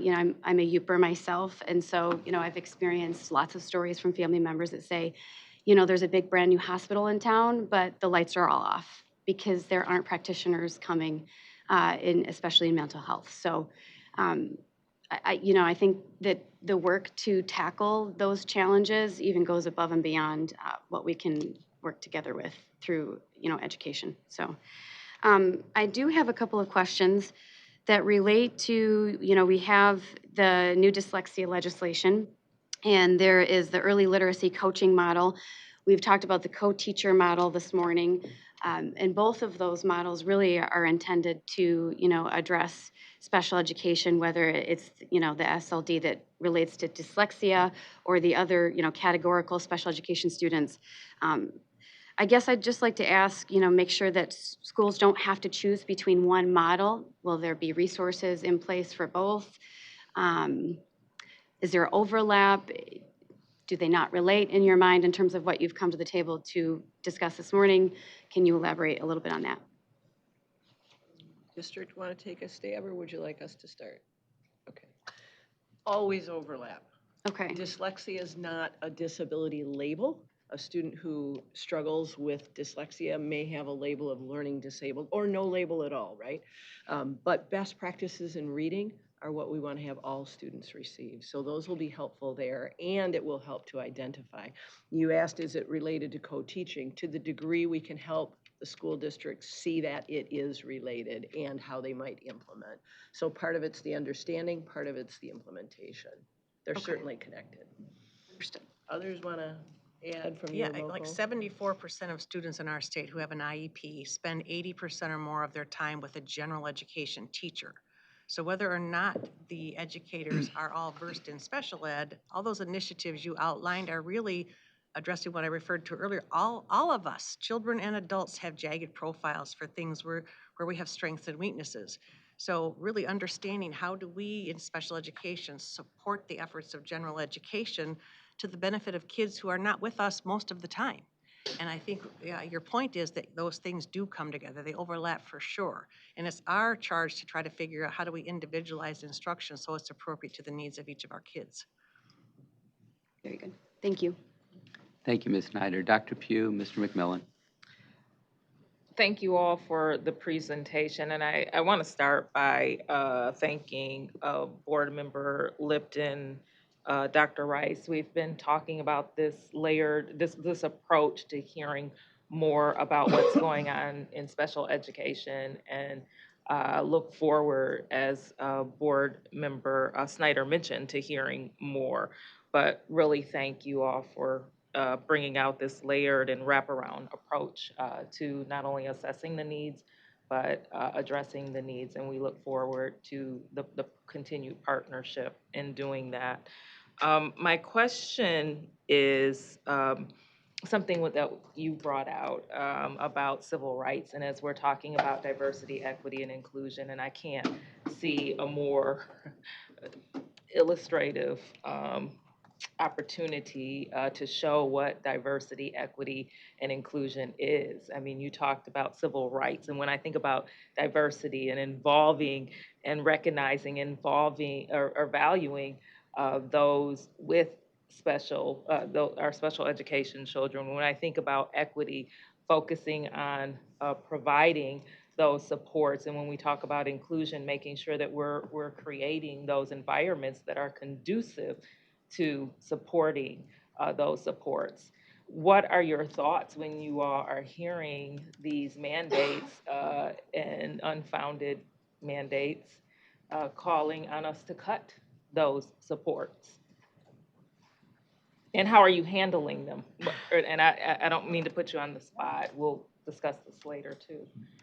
I had our custodian come into my office a week ago and say, hey, with all of the stuff politically happening, is that going to affect my job? So right down to the level of our maintenance support staff, because they're watching the news, they're concerned about that. And what I told him and what I've told our staff is IDEA, that federal mandate, that's not going away. And so, and there's been 50 years of us working towards this. So there's going to be cavalry and then some before that's just cut. Like, that's not going to happen. Like, we're still going to do our job, and you still have a job here, and I still need you to go, please, all the things you're going to do in the next couple hours on your shift.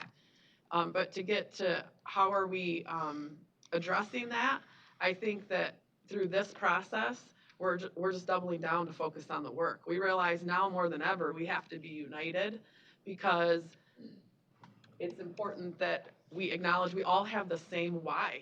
Like, every single person in this room cares about a child being educated, having their civil right protected, being safe in school, making some progress, becoming a valuable contributing member to their society, regardless of the level of their disability and if they can speak or are ambulatory and all those things. So it's important that we unite, because with the division that's happening politically and all that, I don't focus on all of that. I told them, you have a job, IDA is not going away.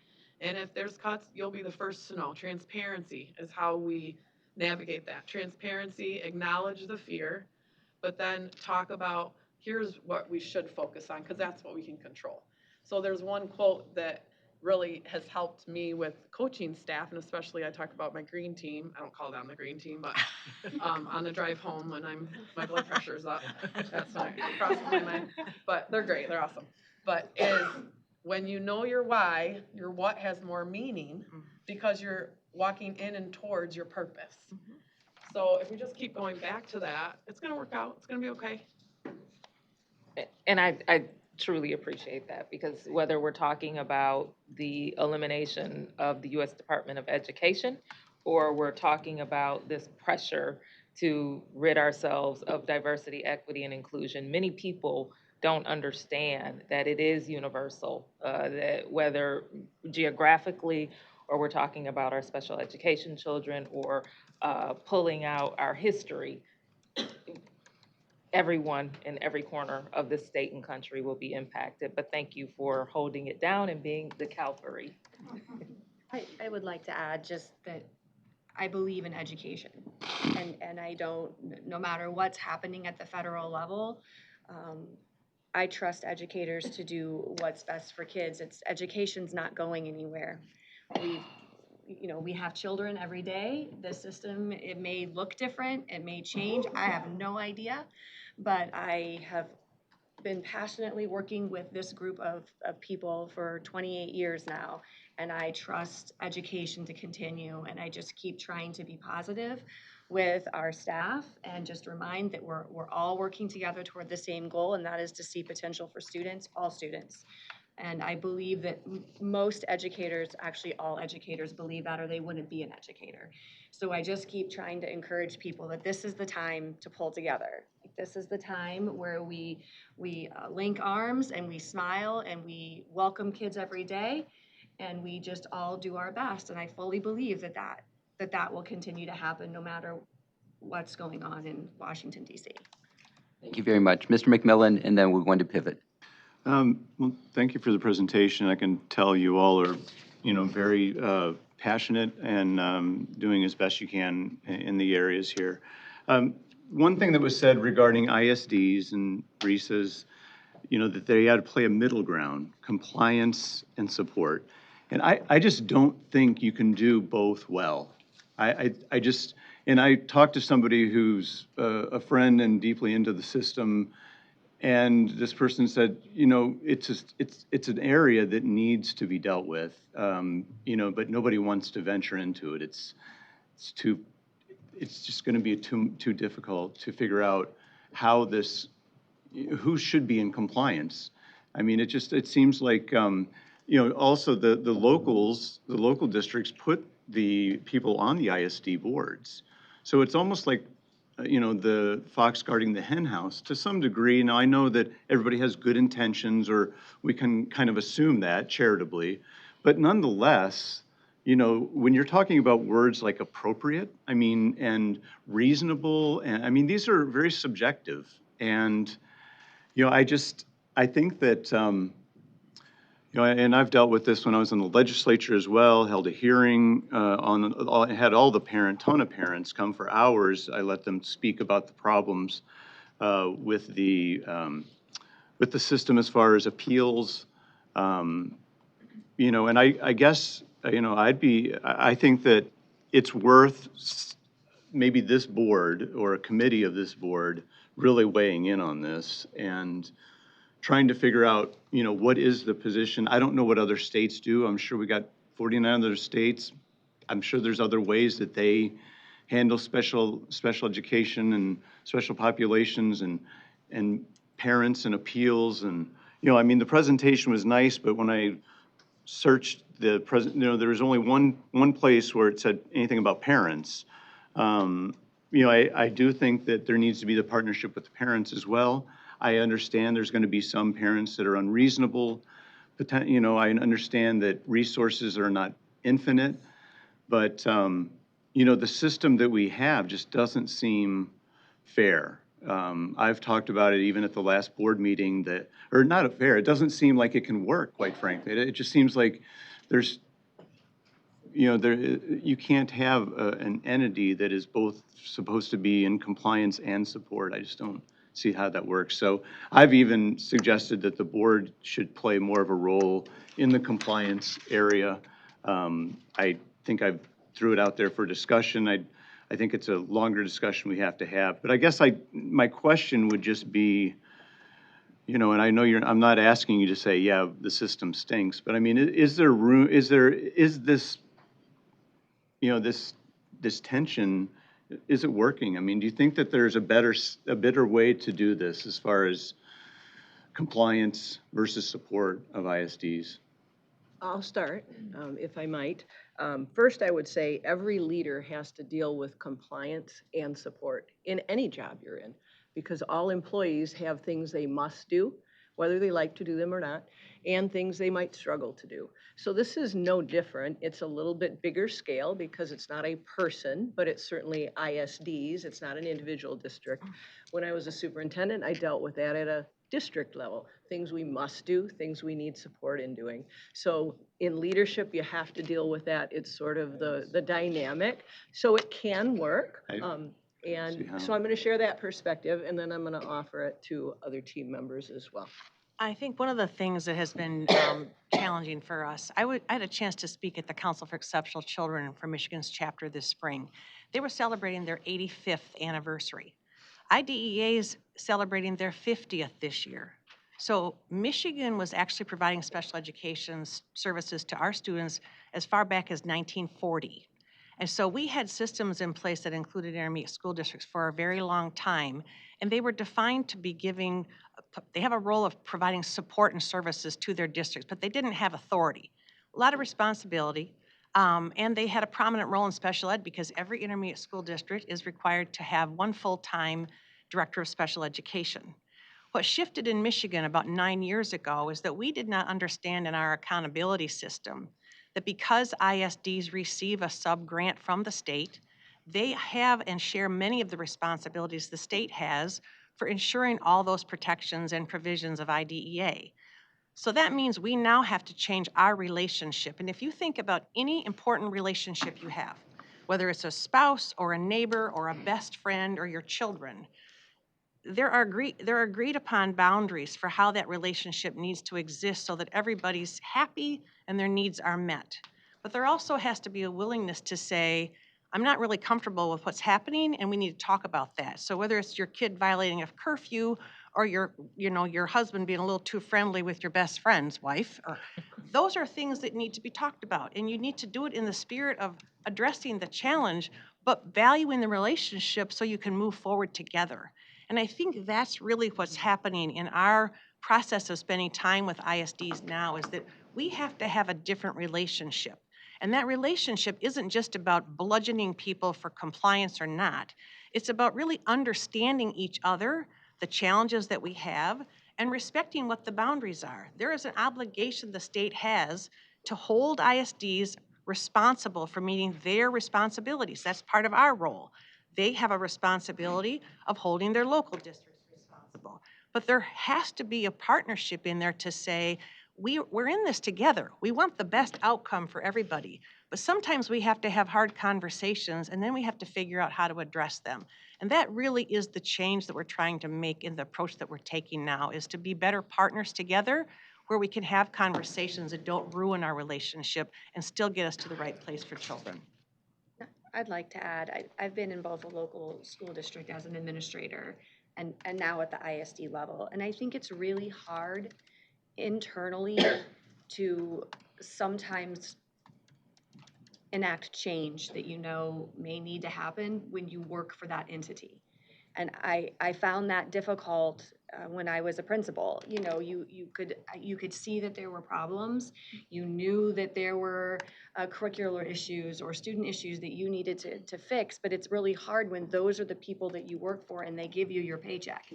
You know, it's not always easy to enact that change. And the ISD, I think, can be seen as an outside entity, but not so far removed that they're like at a State Department level. We do have enough of an understanding of what's happening in our local school districts that we have relationships, but yet we're not part of them. I hate to say that, but I don't really know how else to phrase it for you. And I think that sometimes we are in a better position to come in and have those difficult discussions and kind of nudge change forward in a way that's hard when you're working for that entity. I don't really know any other way to say it. And it isn't easy. I don't think any of us are going to sit here and tell you that it's easy, but I think that it's very difficult from the internal position to enact large levels of change when you work for that person. And I'd also like to mention, even though we didn't mention it, parents were a part of our cohort. So we met with parents one evening with the Michigan Department of Ed Office of Special Education. So our parent advisory committee meeting did have the opportunity to provide them with feedback as well. So, and we partner with parents from all of our school districts to make sure that we hear their voices, that we know what their concerns are, what their questions are, so we can also provide them with professional development so that they know how best to advocate on behalf of their students as well. So I just wanted to make sure you were aware of that. Presenters, we appreciate your presentation. We are 35 minutes behind, and we have 2 more presentations this morning, so we are going to have to keep it rolling. But we look forward to inviting people back to discuss special education additionally, because there's a lot of there, as the expression goes. I would like to share just 2 reflections. One, that everybody doesn't have the same wherewithal with which to work. You may have more wherewithal in a larger district, a Dearborn, than you do in a UN Trout school district, for example. So economies of scale really help in terms of what you are able to provide in a local school district for young people. That's unfortunate, but it is nonetheless the truth. The second thing is that aggregate funding is inadequate in the state. Inadequate, and aggregate funding for special ed is inadequate. Special education revenue is $600 million below special education expenditures, and that's simply the descriptive in 2022, 2023. That's not the normative, what should be. It's the descriptive, what is. So we have a long way to go before we fully have the system that we need to support all of our young people, including those with special needs. We appreciate you. Thank you. Thank you. Board members, it is 11:25, and we are going to alter our agenda ever so slightly because we do have two guests who are here from outside of the department. The next item on today's agenda is a presentation on proposed federal cuts to food programs for children. The new federal administration has cut or is considering cuts to different programs to feed children. This presentation will highlight those proposals and the potential impact on Michigan children. We welcome our presenters, Dr. Diane Golzinski, Deputy Superintendent of the Division of Business, Health, and Library Services, Dr. Deanne Kelleher, Director of the Office of Nutrition Services, Mr. Richard Browder, Food Service Director in Brighton Public Schools, and Ms. Dawn Pulley, Food Service Director in Bendel Public Schools. This is an informational presentation. No board action is required, but it is designed to be food for thought for the board. Presenters, thank you. Good morning. Good morning. Thank you, Dr. Rice, and thank you, board, for having us here today. The bottom line of what we are going to talk about today is that in this month of the healthy child, the health of our Michigan students is at risk. In March, a $30 million grant program was terminated without notice. This grant facilitated the sale of healthy Michigan-grown products to locations serving meals. With the abrupt termination, these farmers no longer have this critical outlet for sales, and Michiganders will no longer have this source of these healthy products.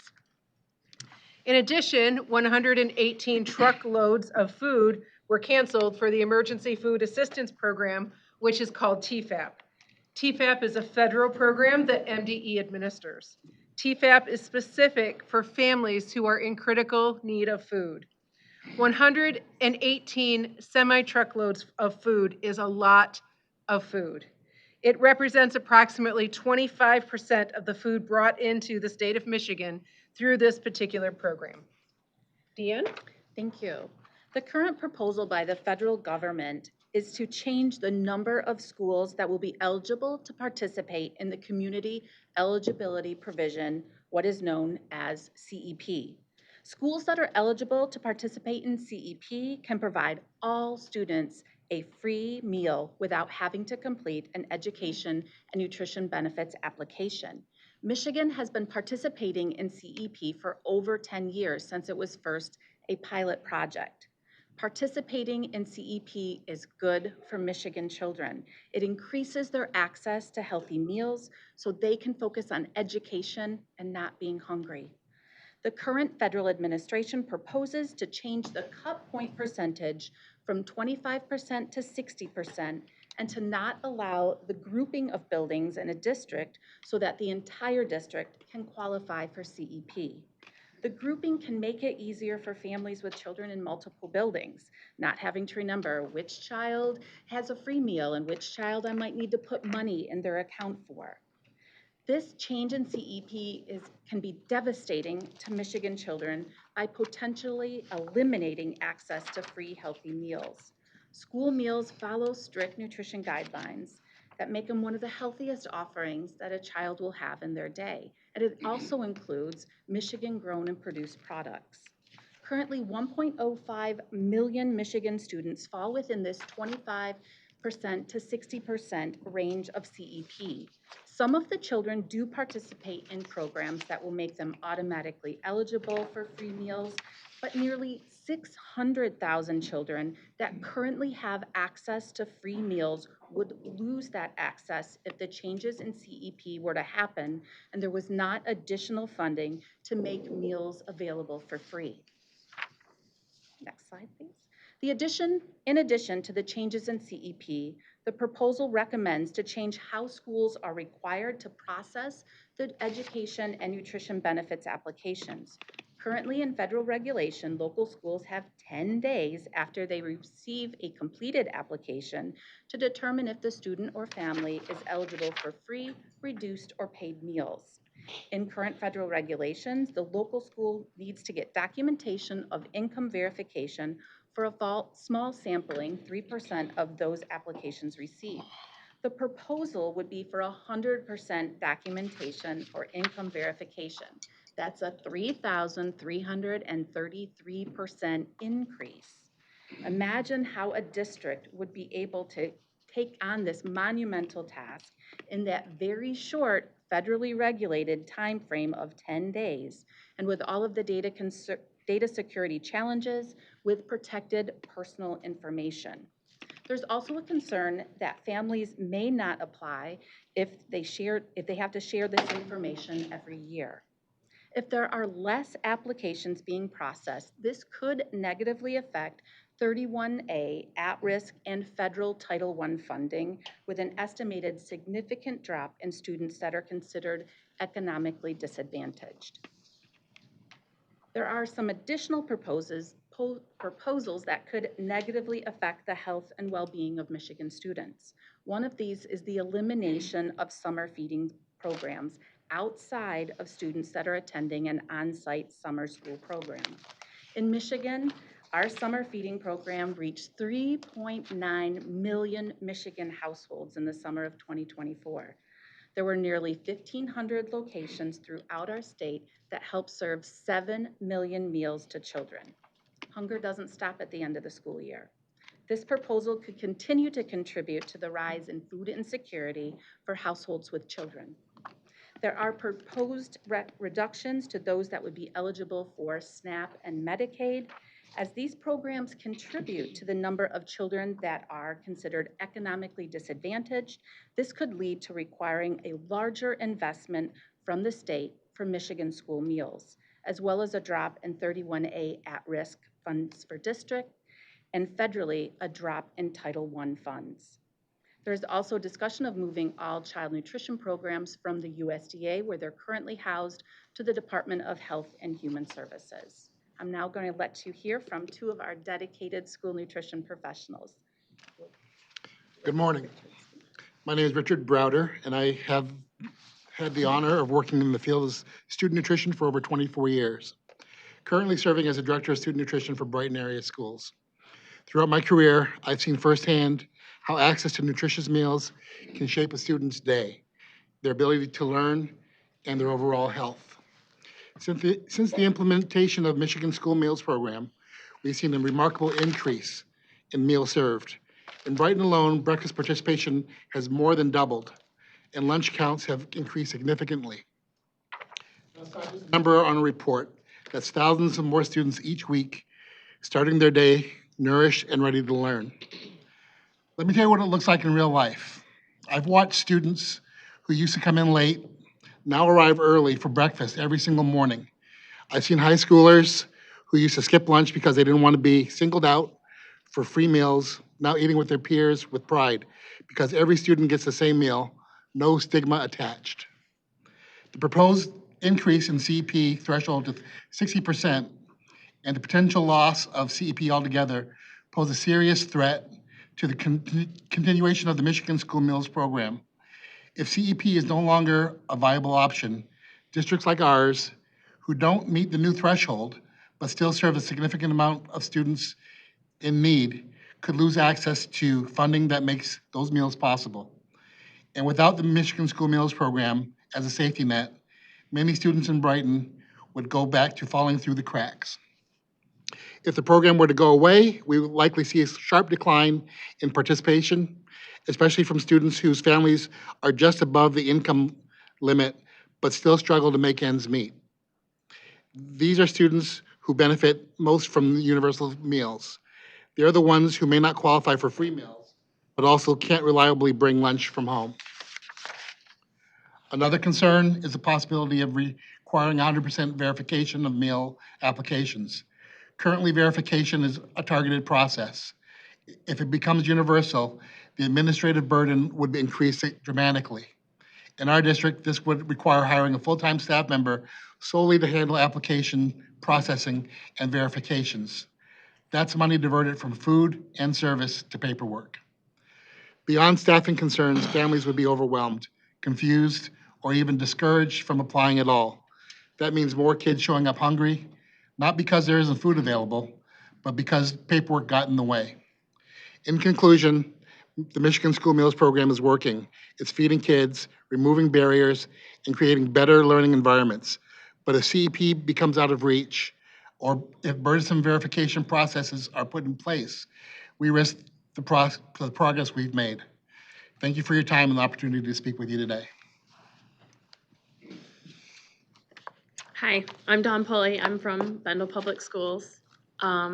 If you don't know where that is, it's in Burton, Michigan. I sit between Flint schools and Grand Blanc, so I am 4 square miles, very tiny. First, I would like to talk to you about the benefits of the food that we serve at my school district. Bendel does breakfast in the classroom, K-8, and second chance after the bell for the high school. We are ensuring that every student has a chance to start their day ready to learn. We offer a wide variety of fruits and vegetables daily from our salad and fruit bars in every building. Their latest new fruit the students tried in our district were kumquats. I've never had a kumquat before that. Have any of you? I never had one until that day. They were a huge hit. They're very sour and sweet at the same time. The kids love them. Bendel has incorporated scratch-cooked meals into our menus. From homemade sauces to homemade taco seasoning, we buy fresh ground beef and cook it for their taco meat, collard greens with ham hocks, and to homemade pizzas. I feel like if we have funding cuts, that'll change exactly. We won't be able to do that. We won't be able to offer as many choices to our students. Fresh, local products cost more. There really is a reason why some of our students don't ever eat those products at home. Our students should never have the feeling of uncertainty on whether their parents can afford a school meal. Kids are hungry and are not always being fed at home. Some are getting their only meals at school. If you look at my, I'm 88.2% economically disadvantaged. That's almost every kid in my building. Increasing the ISP to 60 with 100% verification will do 2 things in my district.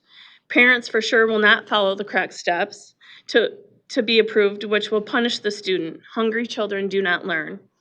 It will take hours away from our jobs to do paperwork instead of focusing on options we serve our children, make our menus better. Instead, it will cut our options in half due to less children eating.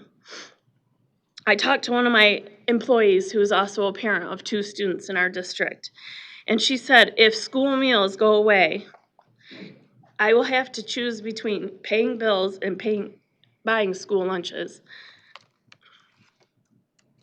Sorry.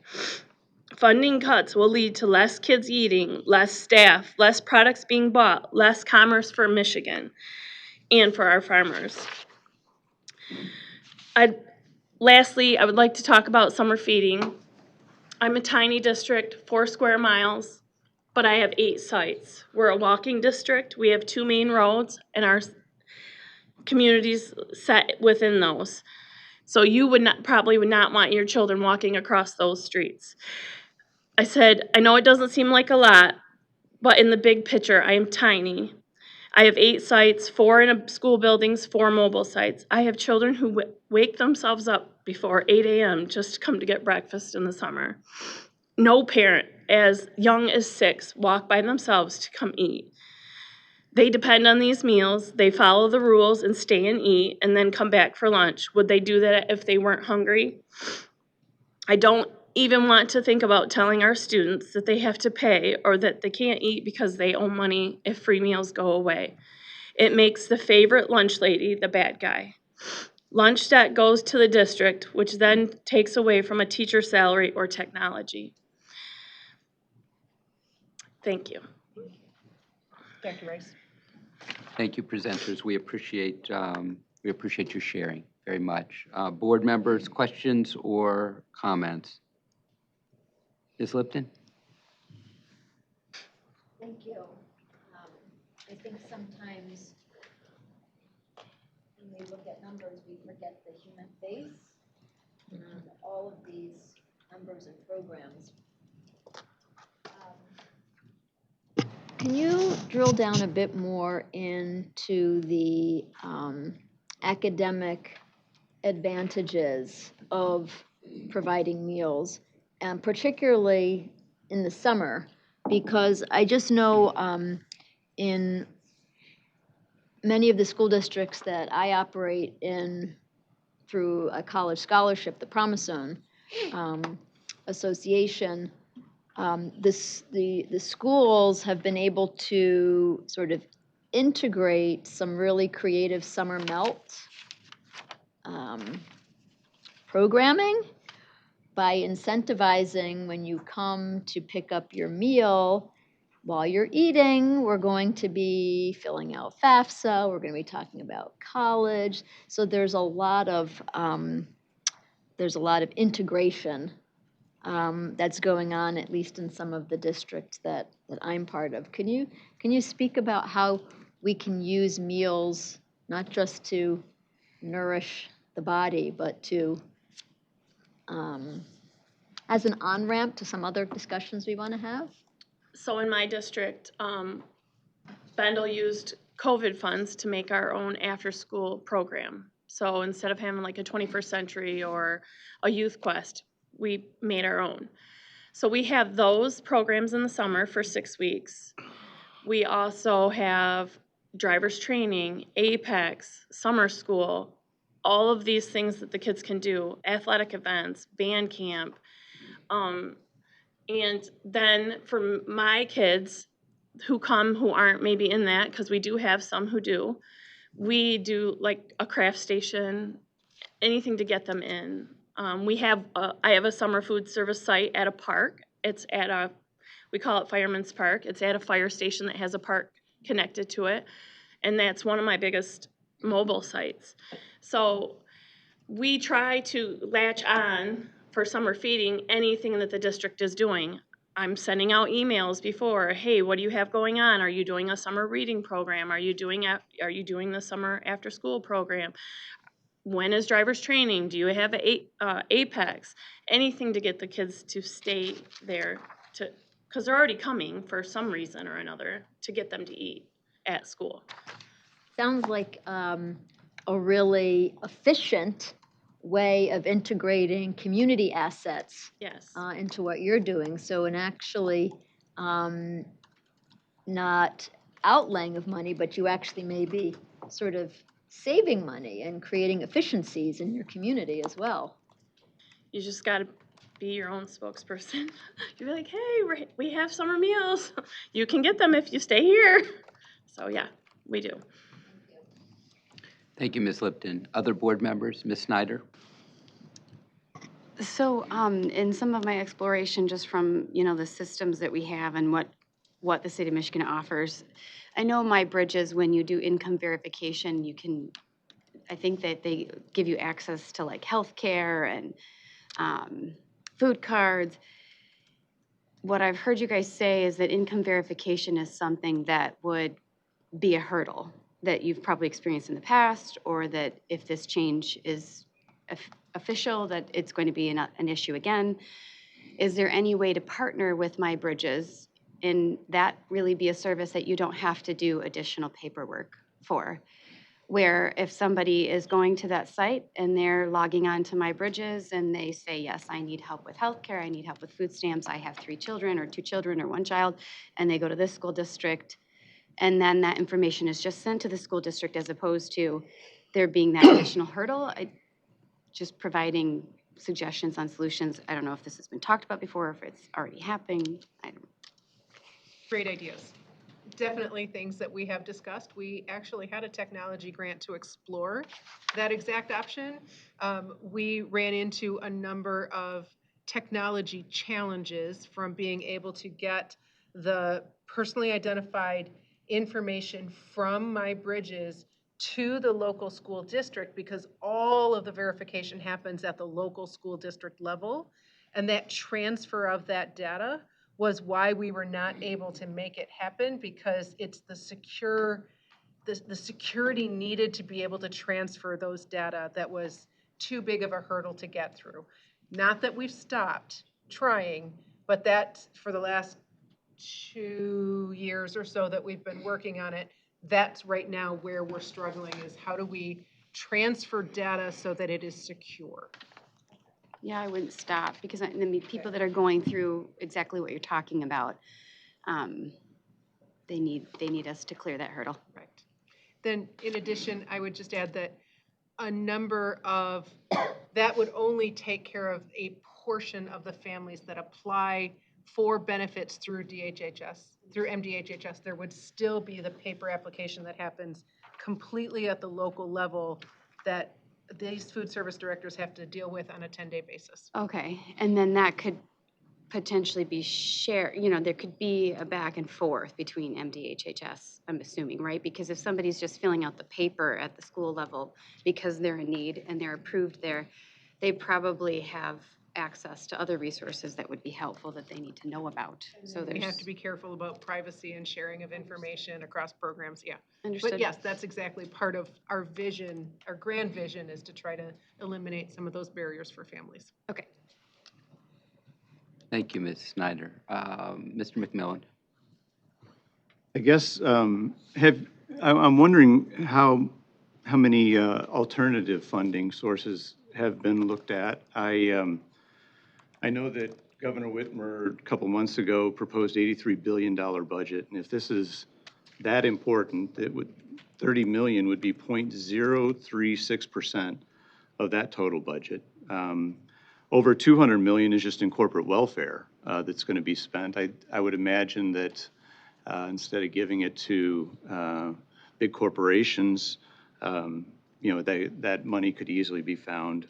There are 53,000 nonprofit organizations in Michigan spending $90 billion. 2025, so 30 million would be 0.03% of that spending. So I just wonder, sending money to Washington so they can just trim a good portion of it and send some of it back, I don't know how much sense that makes in the big picture anyway. So I'm just wondering if there are, and also there's 10,000 religious organizations in Michigan.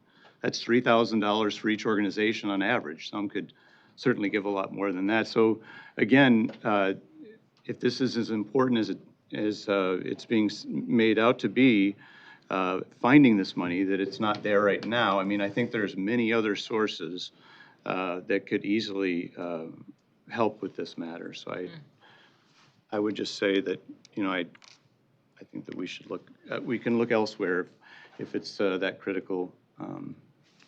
Thank you. Thank you. Ms. Tilley and Ms. Kuzmano. Thank you so much for the heartfelt presentation. I just want to say that this is an absolute travesty, what's happening. Federal funding being cut and being cut so abruptly, not even giving people time to pivot. Although we should not have to pivot, especially when it comes to feeding our children. That should be a top priority. I'm just really disappointed at what's going on. This benefits our students, this benefits our farmers, and both will be hurt by this. And also, you mentioned about the quality of food that they're getting. So that's important to note as well. Thank you. Thank you, Ms. Tilley. Other board members, other reflections? Ms. Kuzmano. So I just want to say thank you because, and especially your experience, my mom taught in a very small district in Jackson County, and she talked about the relief that she felt during the summer because she taught kindergarten, and she would watch them walk out the door, get their bag of materials, and take it to their house in whatever capacity that looked like. And I think, again, when you're a boots on the ground level, and you see the reality of what happens when a kid is told that they can't have food, and that exchange and the type of dynamic that raises for you as an adult is heartbreaking. And what I appreciated about this whole program is not only the food challenges like kumquats, which I've never had, so now I'm intrigued about a kumquat, but also just when you take away those barriers when it comes to food, the sigh of relief from everybody, from classroom teachers to parents to children, is just like, it can't really be captured in these presentations and with numbers, because it's those simple exchanges that have really meant a lot to people. So thank you for raising this, and I know a lot of teachers would echo every concern you raised. Thank you. Thank you, Ms. Guzmano. Dr. Pugh? I just will ditto everything that's been said, and or mostly everything that's been said. I appreciate being able to meet some of those farmers in the Genesee County area, and hearing how important, how meaningful the work was, but just also how much it meant to them as farmers. A part of our economy that is much larger than many people even realize here in Michigan, and them being able to see the win-win in that. I do agree with Board Member Tilley. The words that I've been using lately is just cruel. Cruel and callous, and it is just unbelievable. And the children that I see, we don't have to ask if it is that important. We see the importance of it. I was just trying to text my sister because I know that she was meeting with one of the food banks that provides food for the community center that she works at in the evening. And we know that this is an important part of not just something that benefits, but is part of the survival of communities. And I don't know people who just have money to feed children, but if any board member does, please, let us know, because our communities will need it. For welfare. Thank you, Dr. Pugh. Any other board members who have not had the opportunity to share? Okay. Just a couple of things. Your presentation focused on cuts that have taken place and then proposed cuts. The $30 million is associated with something that has already taken place. It adversely affects local farmers. It is going to adversely affect the cost and quite likely the quality of food. And no, we are unlikely to bring in kumquats from California. So I think that's one piece. The $30 million is a beginning. It's a canary in the coal mine. And a far greater concern are changes in CEP and community eligibility provision. And anybody who wonders if children struggle with hunger need only speak to our children. And I can remember mentees who told me that they laid low over winter break so that they wouldn't have to expend a lot of energy because they didn't have a lot of food. I leave you with that visual. Thank you, presenters. We appreciate you. Thank you. Board, it's 11:53, and we are going to pivot back to a presentation on state-level subject matter support, a science education spotlight.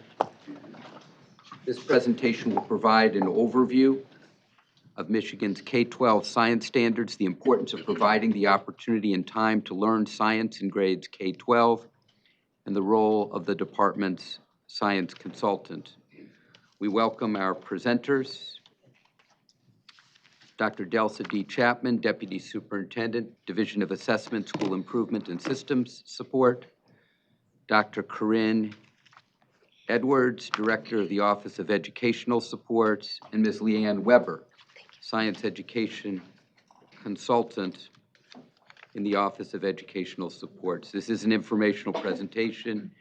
No board action is required. We do appreciate the fact that we have a few people, I believe, supporting our presenters today. Ms. Ruth Ann Hodges, Manager in the Educational Experiences Unit of OES. Good morning, Ms. Hodges. Dr. Jen Saylor, Assistant Director in the Office of Educational Supports. We have, I believe, Mr. Scott Koenig and Ms. Anne Marie Mapes, our Social Studies Consultant, and our Special Assistant to Dr. Chapman, respectively. Presenters, welcome. Thank you, Dr. Rice, and good morning, Board.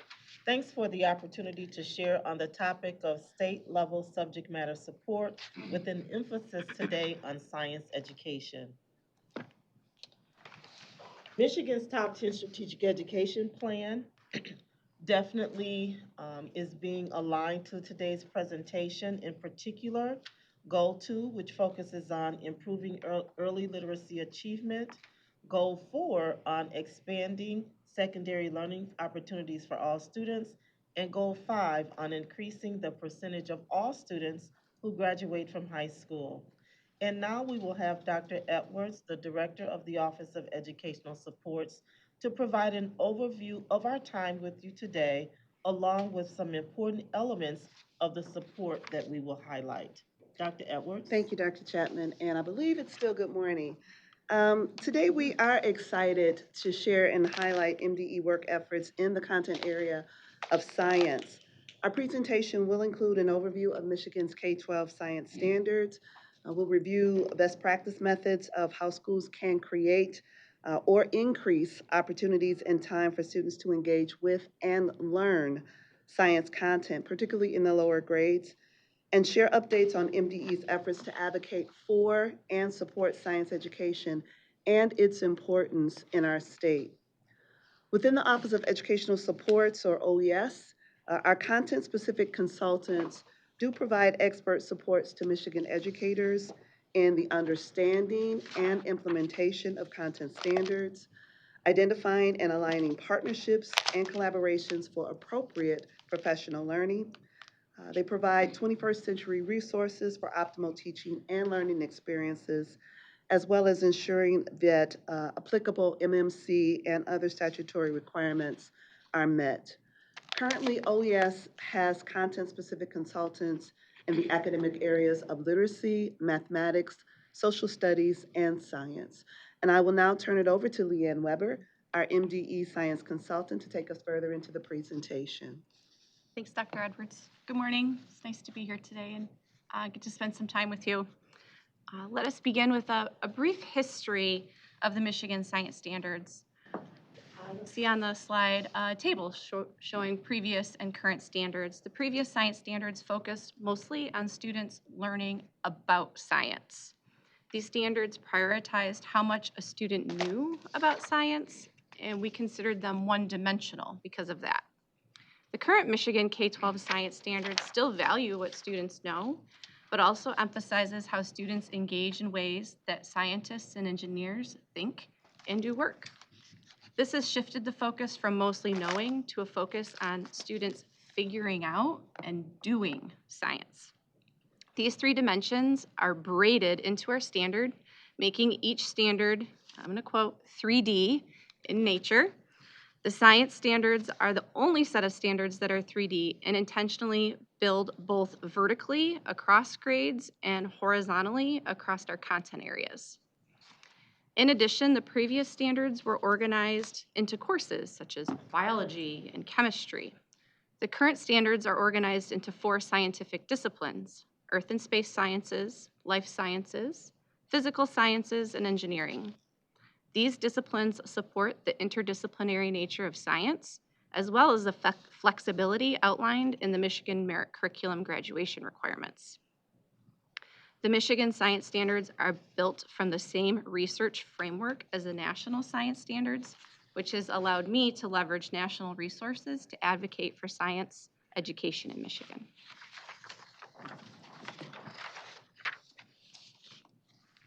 Since the 3D standards have shifted to focus on students figuring out and doing science, this requires engaging students in real-world phenomena, complex problems that are interdisciplinary in nature.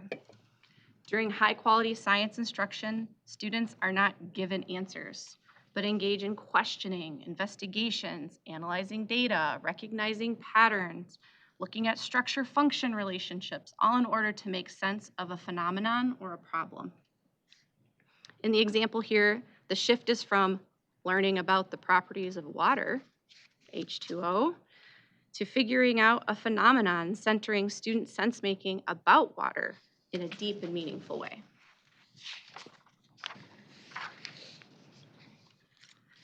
The adoption of Michigan's 3D science standards, denoted in red on the slide, occurred in November 2015. For perspective, if you were in kindergarten during the 2016-17 school year, which was the first year of implementation of these 3D science standards, you'd likely be an 8th grader this year. The yellow smiley face, that's me.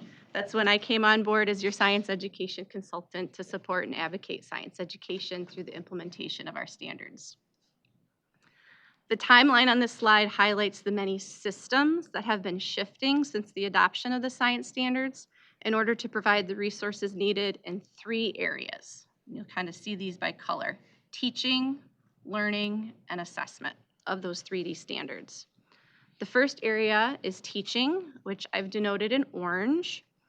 An overhaul of the teacher prep standards for science occurred for educators to be prepared to teach these 3D science standards. The first cohorts of elementary educators completed teacher prep programs aligned to the new science teacher prep standards in the spring of 2023 and began entering classrooms in the fall of 2023. Middle and high school educators will be completing those aligned teacher prep programs this spring, 2025, and can begin entering classrooms fall 2025. The second area, learning, is in green. High-quality instructional materials that are aligned to the 3D standards, as well as focusing on phenomena and problems in sense-making, did not exist when the standards were adopted. 3D instructional material development began with individual units and first became available in 2017. And by 2020, multi-unit complete programs were available. As of September 2023, a well-known company that provides curriculum reviews has reviewed 41% of the K-12 core curricular science market as compared to 97% of math and ELA programs. In addition, of the science programs reviewed, 69% do not meet expectations for alignment to science standards. In other words, the number of standards-aligned curricular resources for educators is growing, but is still limited. The third area is assessment, which is in blue. The Science M-Step was redesigned to assess all 3 dimensions of the standards. We can see in blue that it took several years to field test enough questions to become fully operational, with additional data being required in order to begin tracking student growth over time. The Science M-Step was fully operational in 2021, with the first reports tracking student growth available in 2023. The next slide will detail proficiency and growth.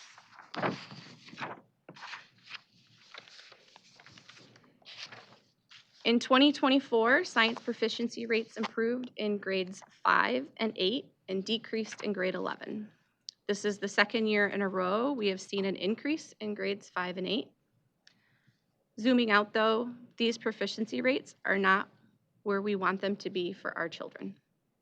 While some of the challenges are related to items we saw highlighted on the timeline related to having materials available, aligned to 3D teaching and learning, there are other challenges at play here as well.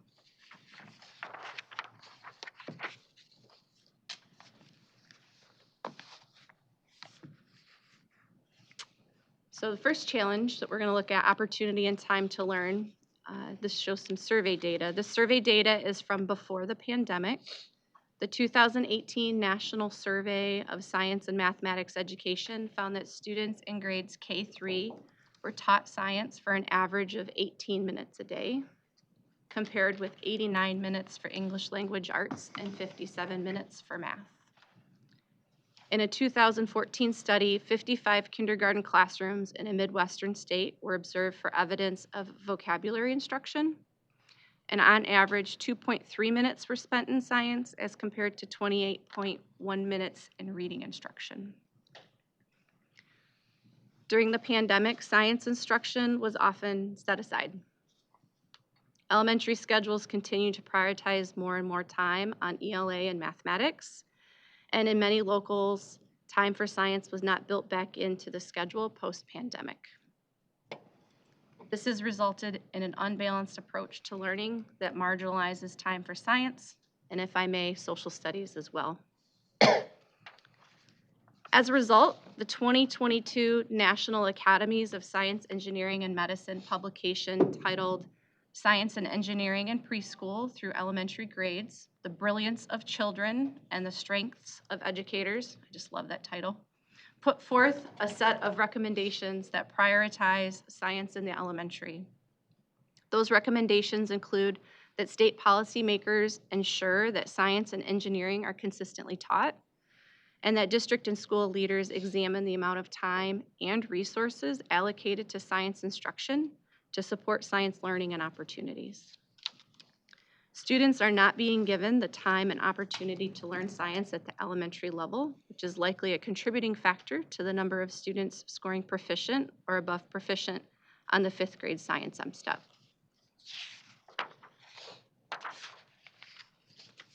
So what are students missing out on if they don't have an opportunity and time to learn science in the elementary grades? Similar to math and literacy, this slide illustrates that science learning builds on previous knowledge and experiences while increasing in complexity over time. These example Michigan science standards address the big question, how do substances combine or change? We like to say react in science to make new substances. The 3 colors in each standard reflect those 3 dimensions that I mentioned that address what students will be able to know, do, and think as scientists. If we look at 2nd grade, 2nd graders might explore the phenomena of butter melting and cooling as compared to cooking an egg to see that not all change can be reversed. Notice the 3 dimensions that are highlighted includes an excellent interdisciplinary connection to ELA writing standards, since students are constructing an argument with evidence. In 5th grade, students have the opportunity to model with mathematics as they explore heating and cooling and mixing substances to discover that the total weight before and after does not change. These two elementary learning experiences lay the foundation of 2 critical concepts: that not all change is reversible, and that even though change occurs, total weight does not change.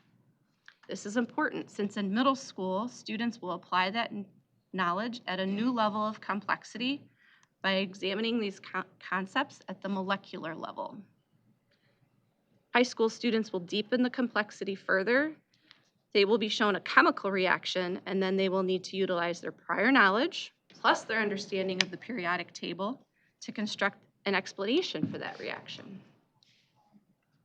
As you can see, elementary students that arrive to middle school with limited science proficiency lack foundational understanding. Since the middle school standard begins at the complex, invisible molecular level, these students are at a disadvantage and will need additional supports in order to be proficient in the grade level standard.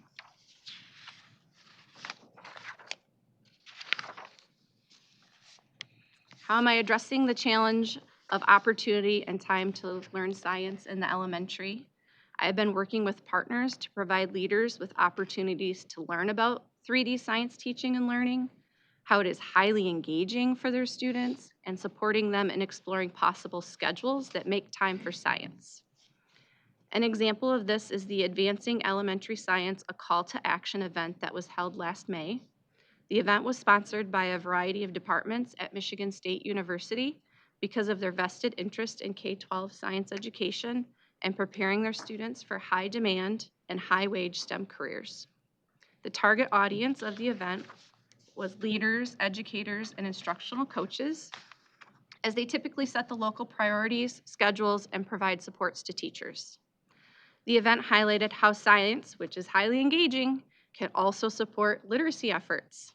A panel of leaders from Elkona Community Schools, Detroit Public Schools Community District, Kent City Community Schools, and Lake Orion Community Schools shared the different scheduling approaches they implement in order to guarantee time for elementary science learning.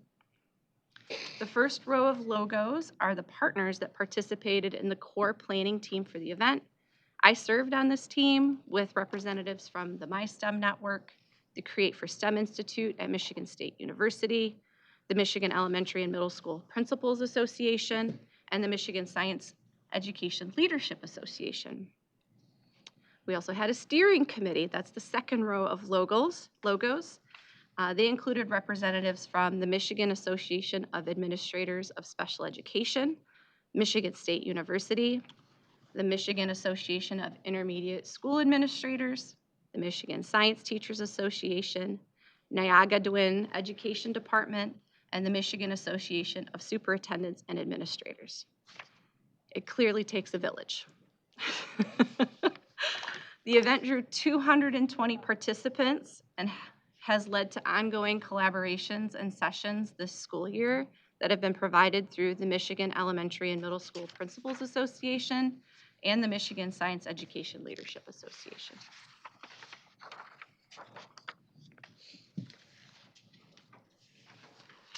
I'm also closely involved with national groups that allow me to learn about the strategies that other states are implementing to ensure time for elementary science.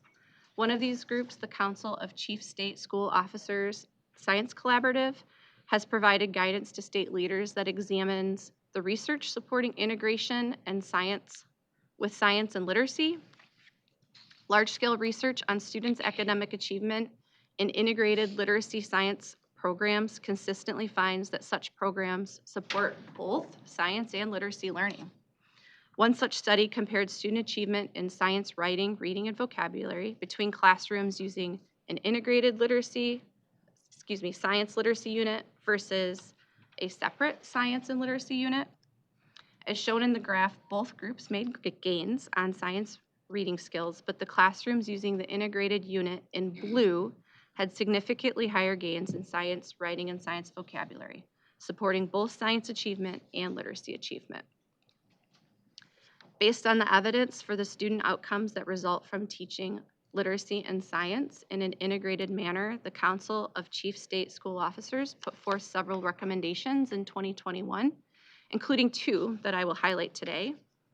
The first is to provide guidance for schools on leveraging the relationships between science and English language arts in order to integrate instruction across content areas, thus in using time more efficiently and effectively while increasing proficiency rates.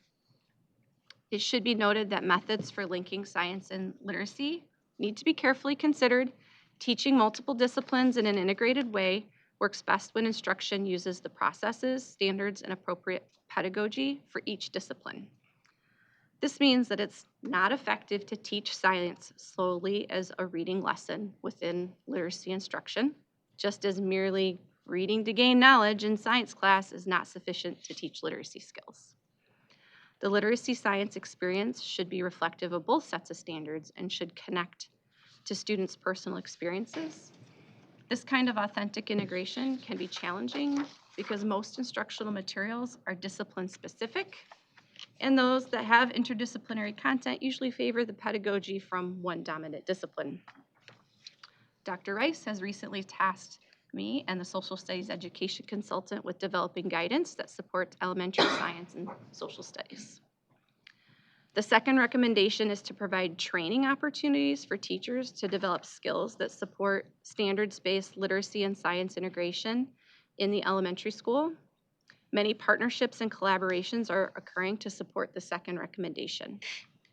I care deeply about literacy. Even though I wear the label science education consultant, I care deeply about literacy and stay connected with the literacy community by serving on the Michigan Association of Intermediate School Districts Disciplinary Literacy Task Force, as well as the MDE Committee for Literacy Achievement, tasked with implementing the 35M and 35N legislation. While these examples specifically highlight integration of science and literacy, I've also been working closely with the social studies consultant, Scott Koenig. Still back there. Thanks, Scott. To support integration efforts.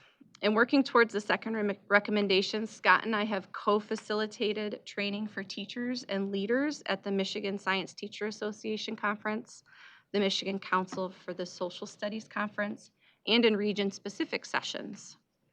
Through this focus, I also closely collaborate with colleagues at the Michigan Department of Environment, Great Lakes, and Energy, the Michigan Department of Health and Human Services, and the MySTEM network in the Michigan Department of Labor and Economic Opportunity, in support of the statewide STEM strategy, which leverages project, problem, place-based, interdisciplinary learning for students. In addition, I utilize the MDE Science listserv to send out around 50 opportunities or resources each month, many of which are interdisciplinary in nature.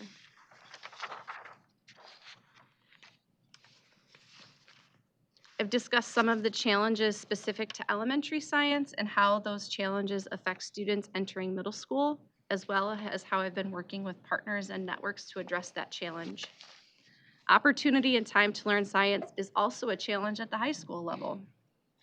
During the recent State Board of Education presentation on the Michigan Merit Curriculum, my colleague Rochelle Bowerman outlined the flexibility that locals have in creating meaningful and engaging learning experiences for students.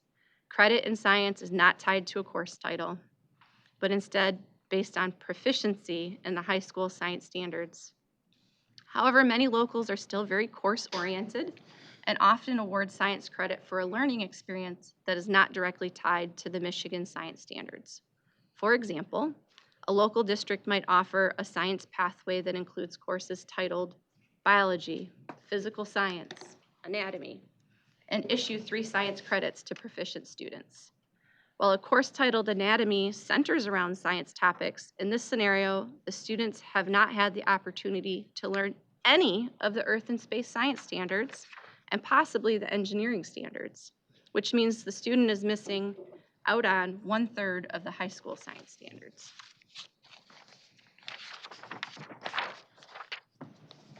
One way I'm addressing this challenge is through collaboration with Rochelle.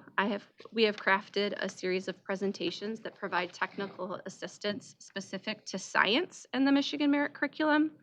For the past 2 years, we have presented at the Michigan Science Teacher Association Annual Conference. We have provided a learning series through the Michigan Science Education Leadership Association, as well as presenting at regional ISDs and RISAs. Since many locals are course-oriented, the graphic shown here really pushes against how they currently think about the standards, how they're mapping them, and the course pathways available for students as they work to ensure all students have time and opportunity to learn all of the high school science standards.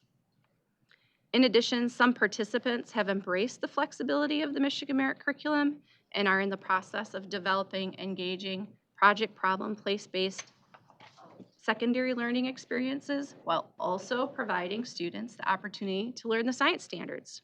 I'll share 2 examples that embrace that MMC flexibility. The first example is a learning experience that integrates driver's education with science standards in the physical science. I think the draft title is Under the Hood and on the Road or something like that. The second example is a learning experience that integrates local apprenticeships with science standards in the physical sciences. These 2 examples highlight the development of courses that provide students with time and opportunity to learn science. Thank you, Leanne. Just on your presentation alone, we know that you are hard at work, hard at work. And so earlier in our presentation today, we attempted to convey the importance of not only the traditional content areas that we focus on, but there definitely is a need for additional areas to have state-level subject matter support. Specific to science, we would like to conclude and summarize today that it is just very important that the implementation of the current Michigan K-12 science standards continue to be focused on learning experiences aimed at figuring out and doing science. Many of you may or may not know that my first 15 years as an educator was spent as a high school science teacher. So this presentation is very near and dear to my heart. We not only focus on the content area of science, but as presented earlier, it is very much interconnected. ELA or literacy, again, being at the core. And I would be remiss if I did not specify and highlight that today. Additionally, in summary, we want to make sure that you, Dr. Rice, and the board knows that we are very rigorously working on providing guidance to address the challenge of all students having the time and the opportunity to learn science. And finally, with Leanne and other partners, we are definitely broadening our reach and increasing results through key relationships, partners, and networks so that we can continue to lift our achievement, our proficiency in the area of science. And with that, Dr. Rice, we say thank you and back to you. Thank you, Dr. Chapman, Dr. Edwards, Ms. Weber. We appreciate you, Ms. Tilley, and then Ms. Lipton. Thank you for the presentation. I have a couple of questions. I wanted to know if other states have integrated science and ELA and how that looks, and that may not be a quick answer. But also, I wanted to know, technology, rapidly changes. So I see that in your presentation, you said that we adopted 3D science standards in 2015. Do those standards need to be updated, as well as on the NASB level, we have been focusing on AI technology. Do we need to adopt standards for AI? Would you suggest that? And then are there any other standards that need to be updated especially as far as technology? Can I speak to the You can, science? yeah. To the science, yes. Yeah, so I think the timeline that showed all of the pieces that have to update with the systems when the standards shift really emphasize how large of a shift it was in our recent standards adoption. And I'm saying recent because our educators still use the word recent. They still call them the new standards because the materials haven't caught up. The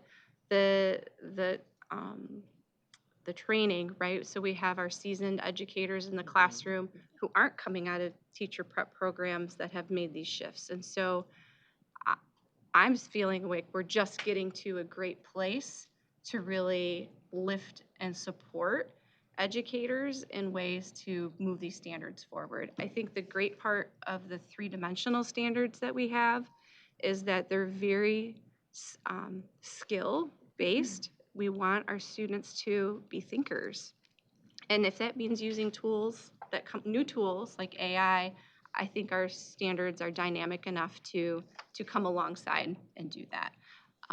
From a national perspective, our standards are based off of a national framework, and there was a year and a half ago a national stock taking of the standards and conversation, and I can provide that brief also, but for the most part, it was our standards are solid, and if there's spaces that people feel like there isn't clarity, then we can provide some companion documents for that clarification without an overhaul of the standards.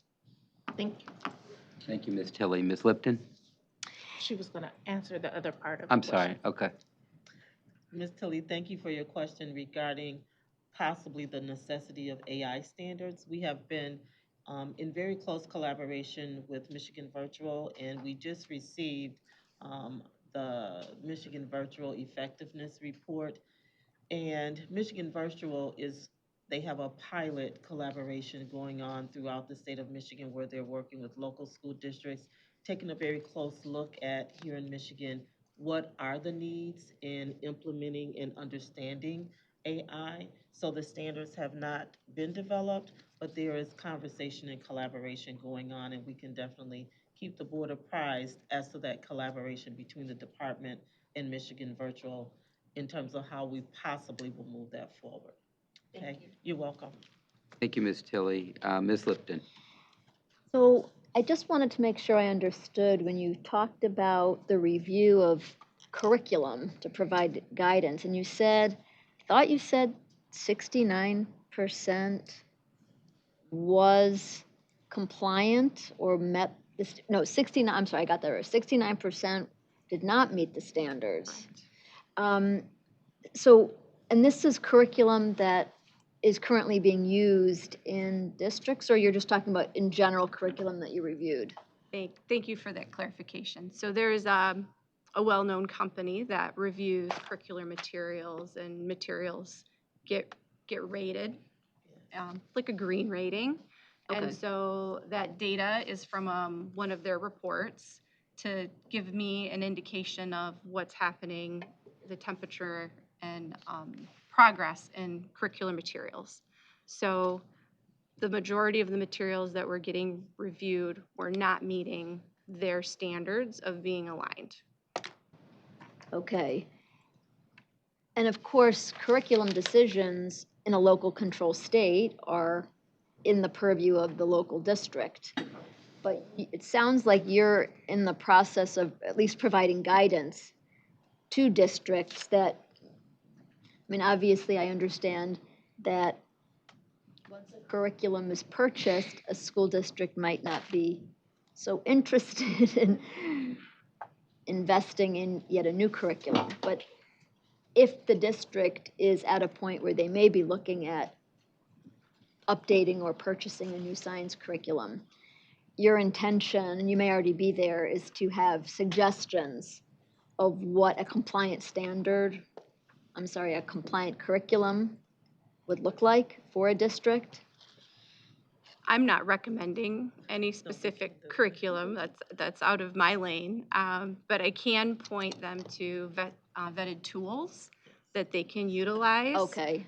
That will help them evaluate whether it's in a whole program or an actual classroom lesson. That might be out of That would compliance. help them make a decision that's best based on their profile of a graduate, the vision they have, their staffing, all of those pieces that come together when they're making those curricular purchase decisions. So I provide tools. Okay. Excellent. And then just one other question. What I thought I heard you say is that, you know, obviously you can have the best curriculum, but if the student is simply not given enough time to learn it, then the learning is not going to be complete. So if you had a magic wand, what what would be the sort of, well, what would be the amount of time necessary to be added? Because our state superintendent has already talked about a skinny school year to begin with. What might we want to aspire to in order to get those students having the amount of time that we would like them to have to learn? A great question. First magic wand is time, quality time. The event that I shared, that collaboration around, we had 4 panelists highlight the ways in which they provide time. And I think those are important to highlight because they all took a very different approach based on the supports they had in place, their local community goals, and how they wanted to provide that experience for students. So in some, I know that one district specifically evaluated, they're doing a lot of work with literacy, and they evaluated the time that it would take to meet what they had for goals around literacy and science, and set the minutes, and the minutes were not the same for every grade level because of the goals they had. Our K-5 science standards, we identify a grade, but our M-STEP is banded. They only test in 5th grade. And that really gives locals an opportunity to say, we have this really great place-based project. We want our students in the community. It actually makes sense for us to pull this 4th grade standard and add it to our 3rd grade unit because it makes sense right now to do that. And so that district specifically builds the schedule based by each grade has a different way of meeting. Another district that presented used a teaming approach. They surveyed the staff and they really decided we have to make time for science, but our educators aren't feeling confident, and that's so important. We can't just give them the time, they need the tools and support. And so they went with a teaming model, and so someone was teaching science and they created both grade level teams and science teams vertically so that those teachers could meet and feel supported and create the learning experience they wanted in that local A lot are trying to move away from the flip-flop. So I have science for a week, and then I have social studies for a week, and that really creates a lot of disjointed learning. So some are saying we're all in and doing a lot of deep, rich science learning for a semester, and then we're all in and doing a lot of deep, rich science learning for social studies. So I think that there's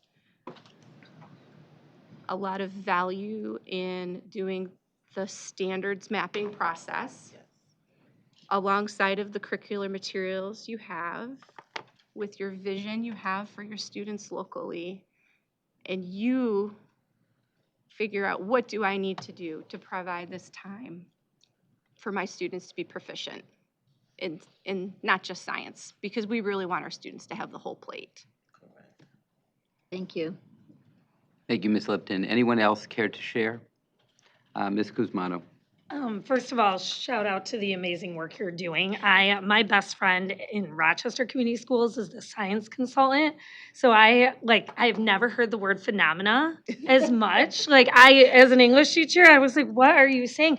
But it was her whole mindset shift. And it really is a journey and a different way of looking at science.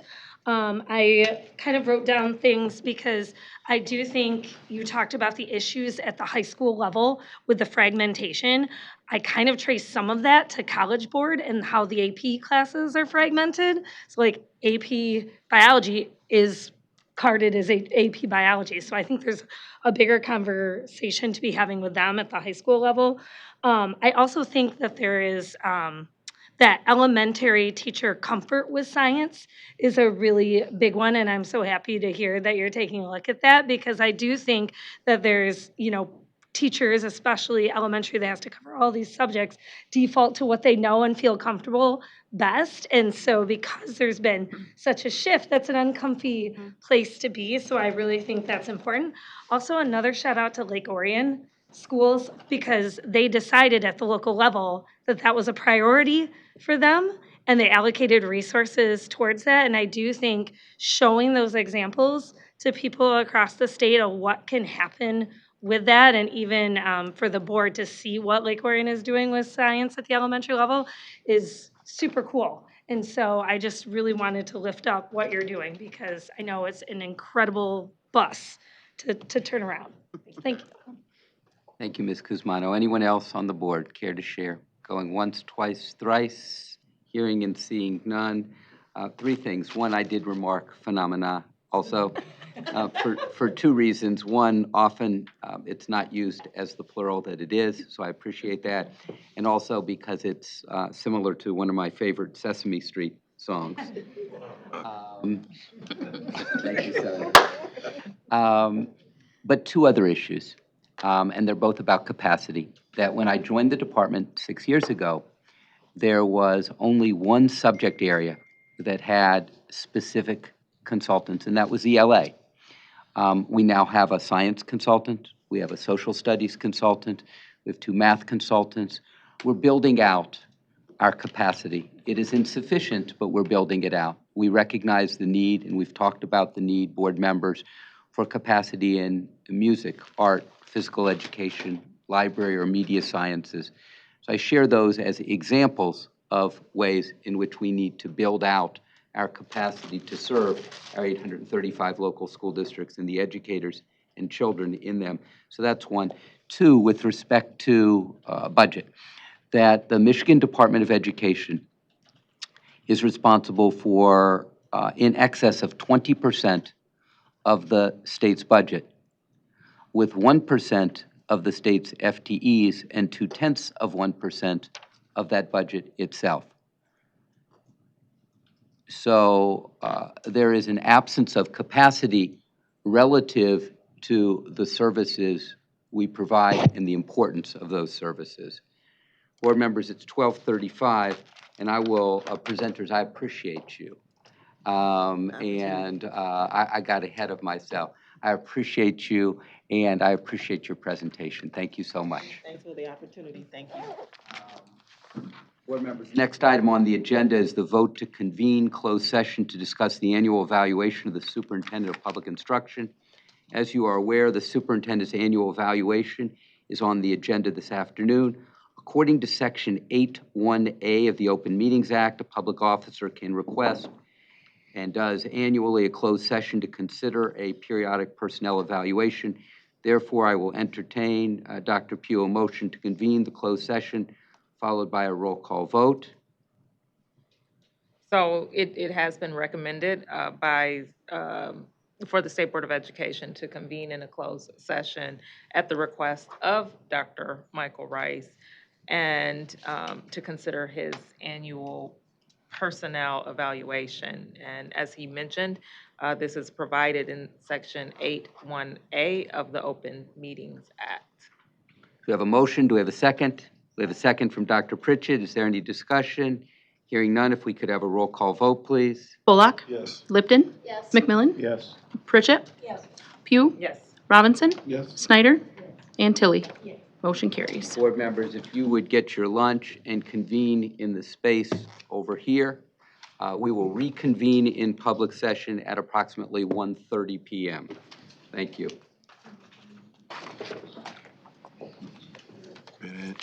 Better.